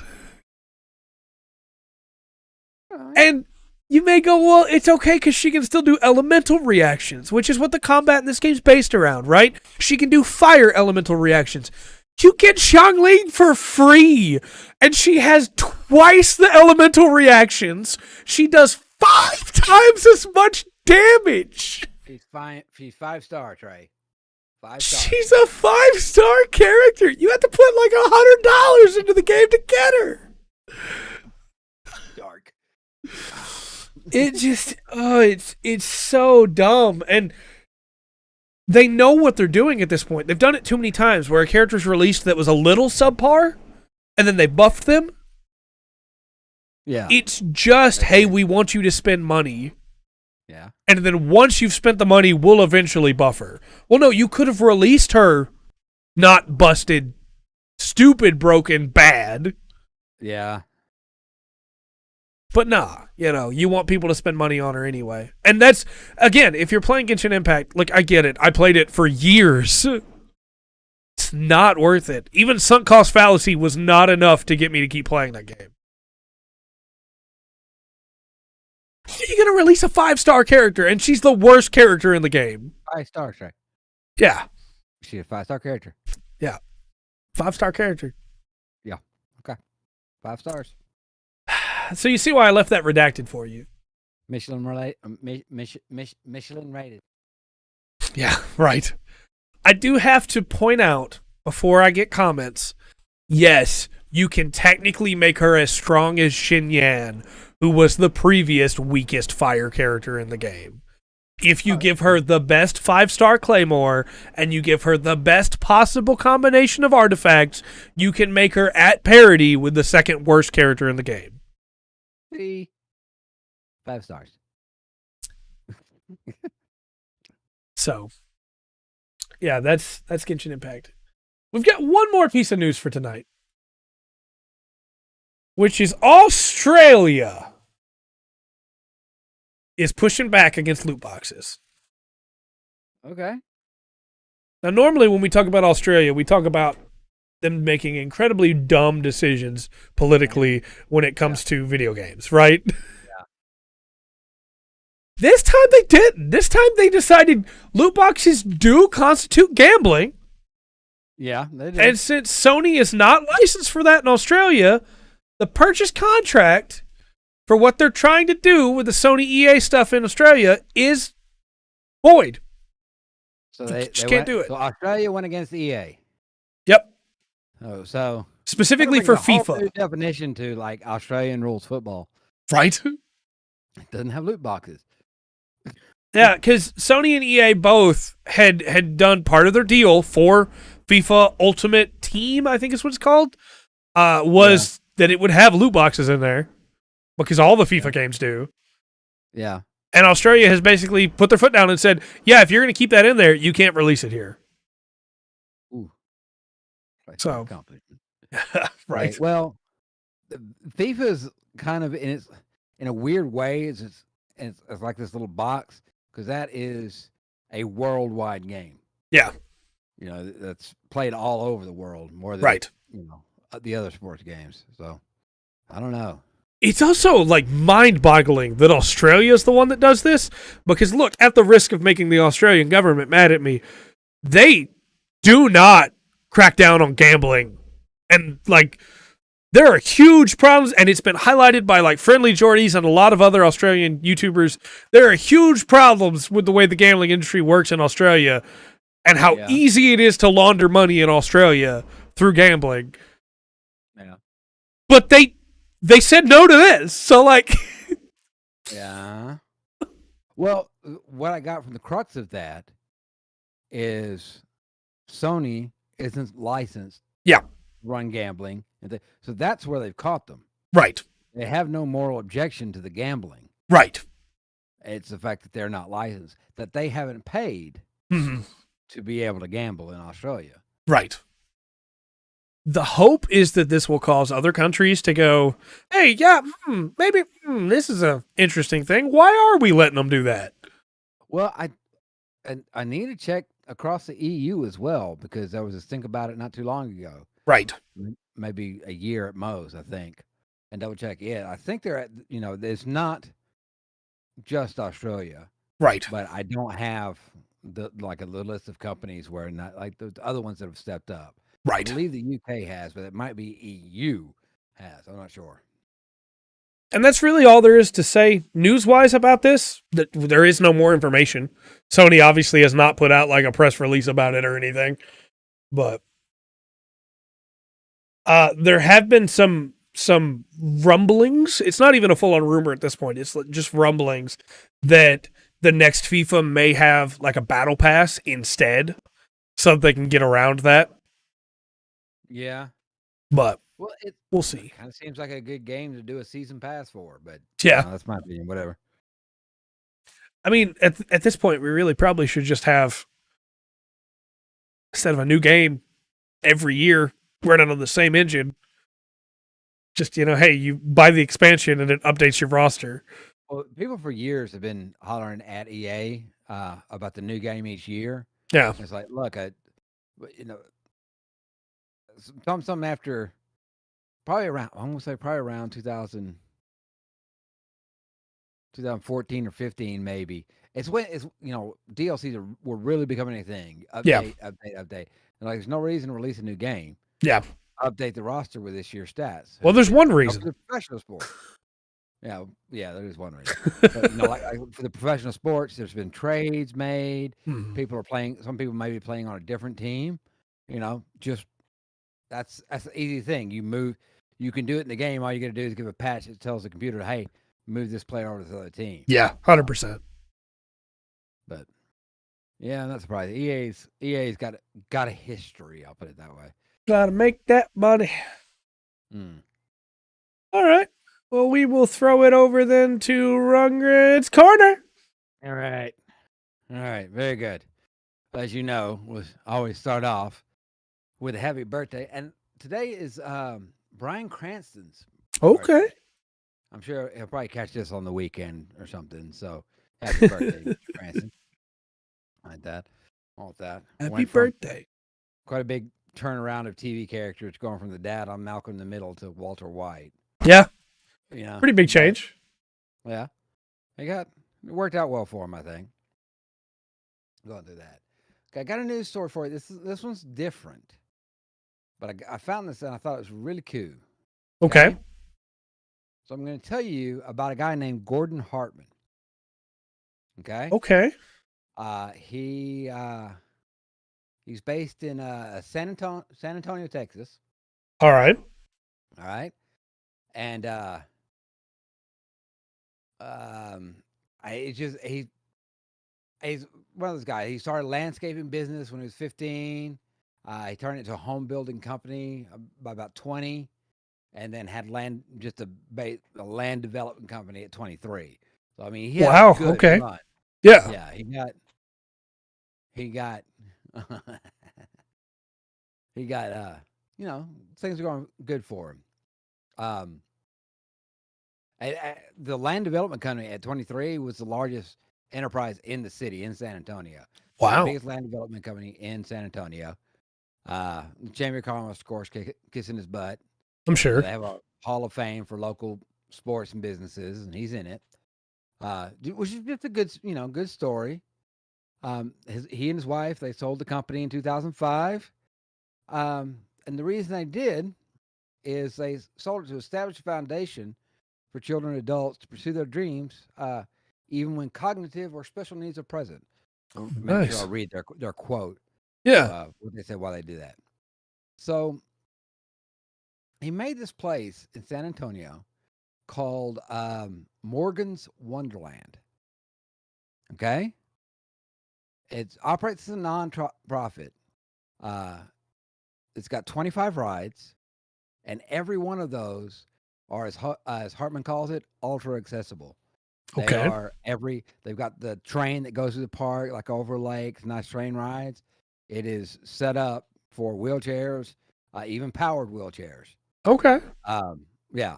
And every ride that they've created, from swings to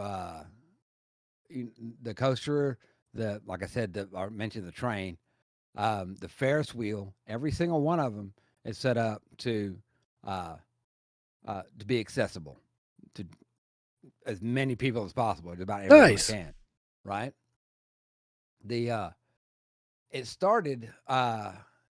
It came up with the idea in 2006. Trying to think of what to do after he sold the company. Right. They were on vacation, and he saw that his daughter was wanting to play with two other children. Two other kids that were on vacation. They were there as well at the hotel swimming pool, and his daughter has special needs, right? Physical and cognitive needs, and the girls didn't want to play with her, and he wasn't like furious at the girls. He was hurt, and he was always saw himself as a philanthropist, but then he realized it's not just about giving out lots of money to those who are less fortunate, but it really needs to be time. Right. That's one of the biggest things. When you've got the money to do this, and then you put in the time, you're going to do something, bigger. Right. But yeah, it was and they've got, you can check out the websites. The website is morganswonderland.com. Okay. All one word. MorgansWonderland.com. Morganswonderland.com. That's cool. Yeah, it's not like right now it's closed. It works it's a regular. It works like a theme park, so it's not open right now. Right. But wait, it took until it opened in 2017. Oh wow. Okay. It took them a while. It took them a while to build it, right? Yeah. I was trying to find. Someone was looking at because I was looking at their season passes. Let's see. Here we go. Plan your visits. Ticket membership. Let me get over here. And like the season pass is $45. Wow. Yeah, that's a free access to Morgan's Wonderland and Morgan's Inspiration Island. That's pretty great.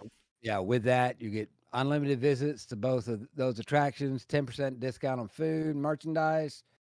If you reserve the cabana, you get 10%, and you get 2 free bring a friend for like single day tickets. Right, Okay. for 2 of those days, you get 2 free tickets to bring a friend. Yeah. Yeah. Now, we're not Now that, yeah. sponsored, but that's a sponsorship we might take on the cheap. Okay. On the this cheap. If you know what I mean. Contact me.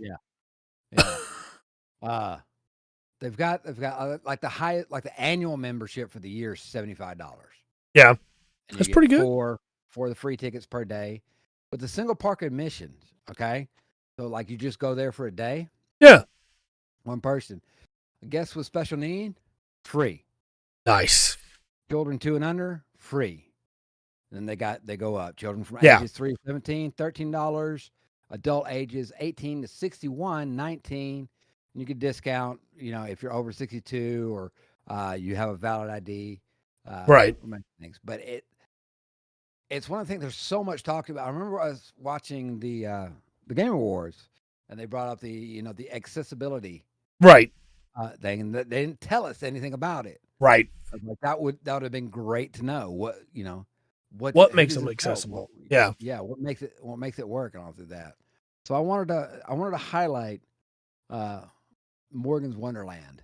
Yeah. Like I said, I came across the guy today, found out a little bit about him and what he was doing. Like I said, every ride on there is it's built for every like family to sit together. Oh, that's cool. That's So great. I think it sounds like a real cool thing. The prices don't seem bad Right. to me at all for and they do the camping and all kinds of stuff. Like I said, you can check out their website and see what they have and what they do.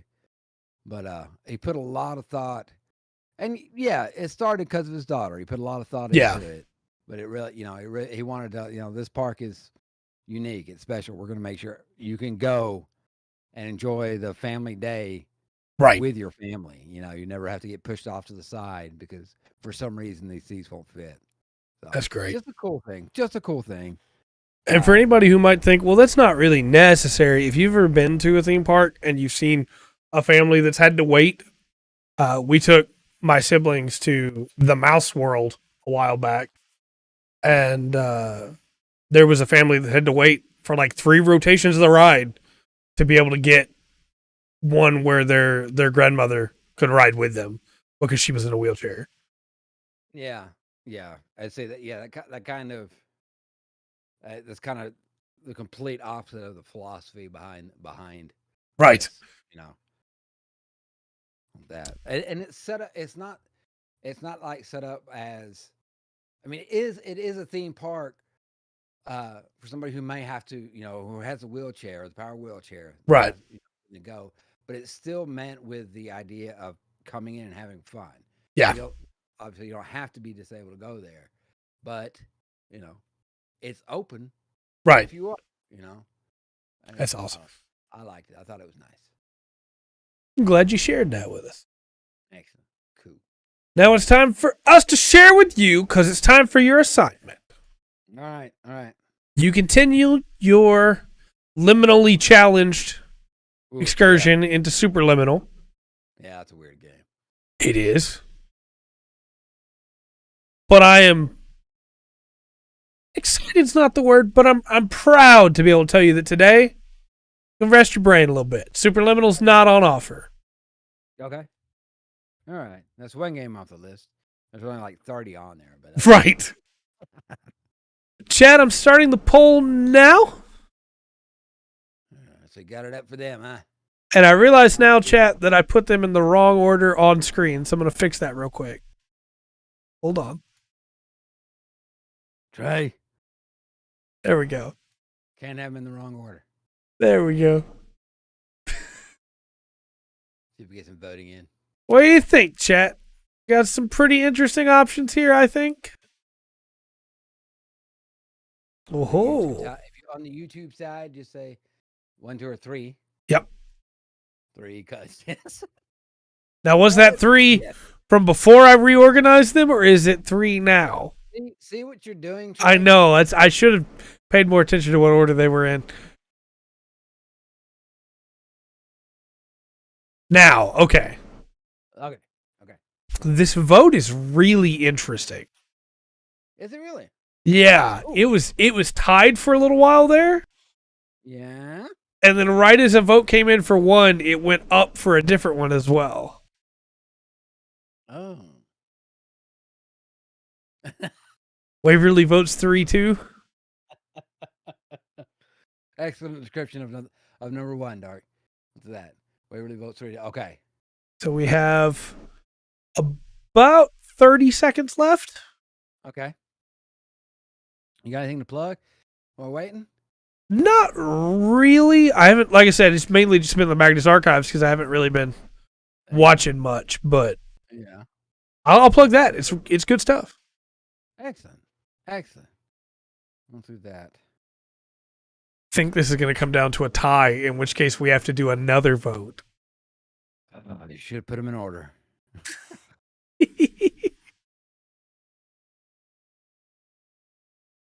Yeah, if we count Waverly's vote, it's currently tied. So we will do a second poll,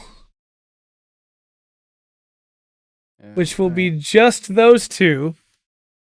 Okay. Get them set them up. Set them up. Put them in the right order this time. Yes. And I will turn off the one in the middle that is no longer an option. Okay. It's not the one.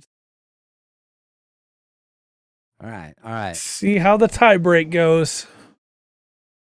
Okay. The reason I know we can get away with a tie break here is because before we had 2 tied, but we also had a vote for number 2. So Waverly's voting for number 2. Okay. So right now it is still tied. Someone has not voted. Oh. It's nerve-wracking. Tell me. And if it still ends in a tie, we will flip a coin. Okay, fair enough. I'm guessing there's a couple there that people are feeling kind of strongly about. There's still about 63 seconds left in this vote, in this poll. So again, someone has not voted that voted before. That person may just be banking on the chaos. 1 on it, 2 on here. There you go. Well, if you are on Twitter, as your post is, you can vote in the actual poll. And I don't know if you've already voted in there or not.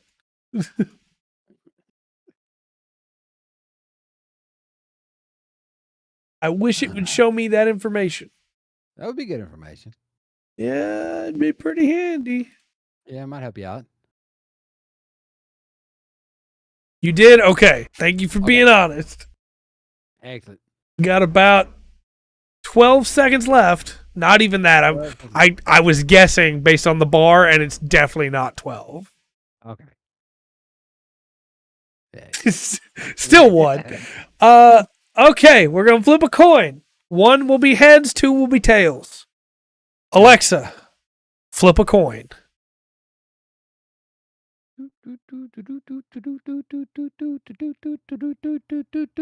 It's tails. The winner is number 2. That was number 3. So I can tell you now. Yes. You will be playing Relicta. What? Relicta. Is it relic? Like spelled like relic? Yeah. I think it's supposed to be referencing relic, I believe. Okay. So 3 also had a vote from YouTube. That was the Waves 2. Waverly had voted 2. Okay. Interesting. I haven't heard of this. Okay, I got the code. Okay. Relicta. Okay, I have no idea how you're supposed to say it. maybe it will in the game. Who knows? We shall see. We shall see. All right. Do you have any plugs, good sir? I was trying to think. We watched the Mr. Ballin this week. I throw out the Resident Evil movies. Ridiculously. Okay. Okay, so it is Relicta. All right. All right. The throw out the Resident Evil movies. Those are good. You have to turn off your brain for a couple of things, but overall, kind of fun. I can't remember the name of the rabbit hole I got off to. I watched a couple of videos that I liked. Yeah. But it was like yeah. I can't remember. It's conspiracy theory stuff. Made me laugh. It was good stuff. I said Twitter, not Twitch. Oh, well, I meant Twitch. What is wrong with you?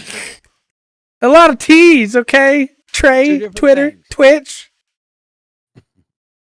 Tumblr. That's right. Does anybody remember Tumblr? Anybody remember Vine? Pepperidge Farms does. Right. Don't forget, tomorrow Rundgren will be playing Relicta. Yep. But then I'm going out of town. I'm gone for 9 days. So you purge that sickness, Charabear. I'm out for 9 days, and I'll be back after those 9 days, and we will be streaming again. I knew it was coming. I knew the Kira cry was coming. And we got an oof. If Rundgren decides to stream, that's on him. But otherwise, I'm gone. I'm not going to work. I'm specifically not going to work. Okay. I almost decided to bring the GoPro so I could film some stuff while I'm there. I'm not going to work. I might still bring it to film some stuff for like family memory stuff, but Roxanne. Since there's a second Kira cry, I am hoping that the wife can keep me from working because I am such a workaholic that it is literally a problem. I went on vacation a while back to go visit some family in North Carolina, and they had to stop me from working while I was there because I like my job. Not a thing most people can say. I feel like I'm blessed in that. So, but we'll be back.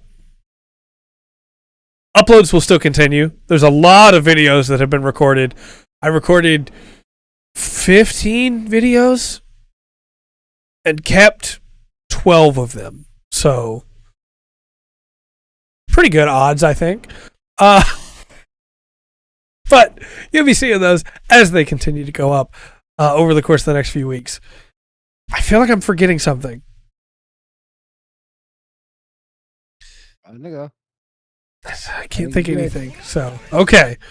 Okay. With all that said, then, thank you for that Transam. I have been Trey. I've been Rundgren. We've been the Full Spectrum Podcast. Remember to always enjoy the full spectrum.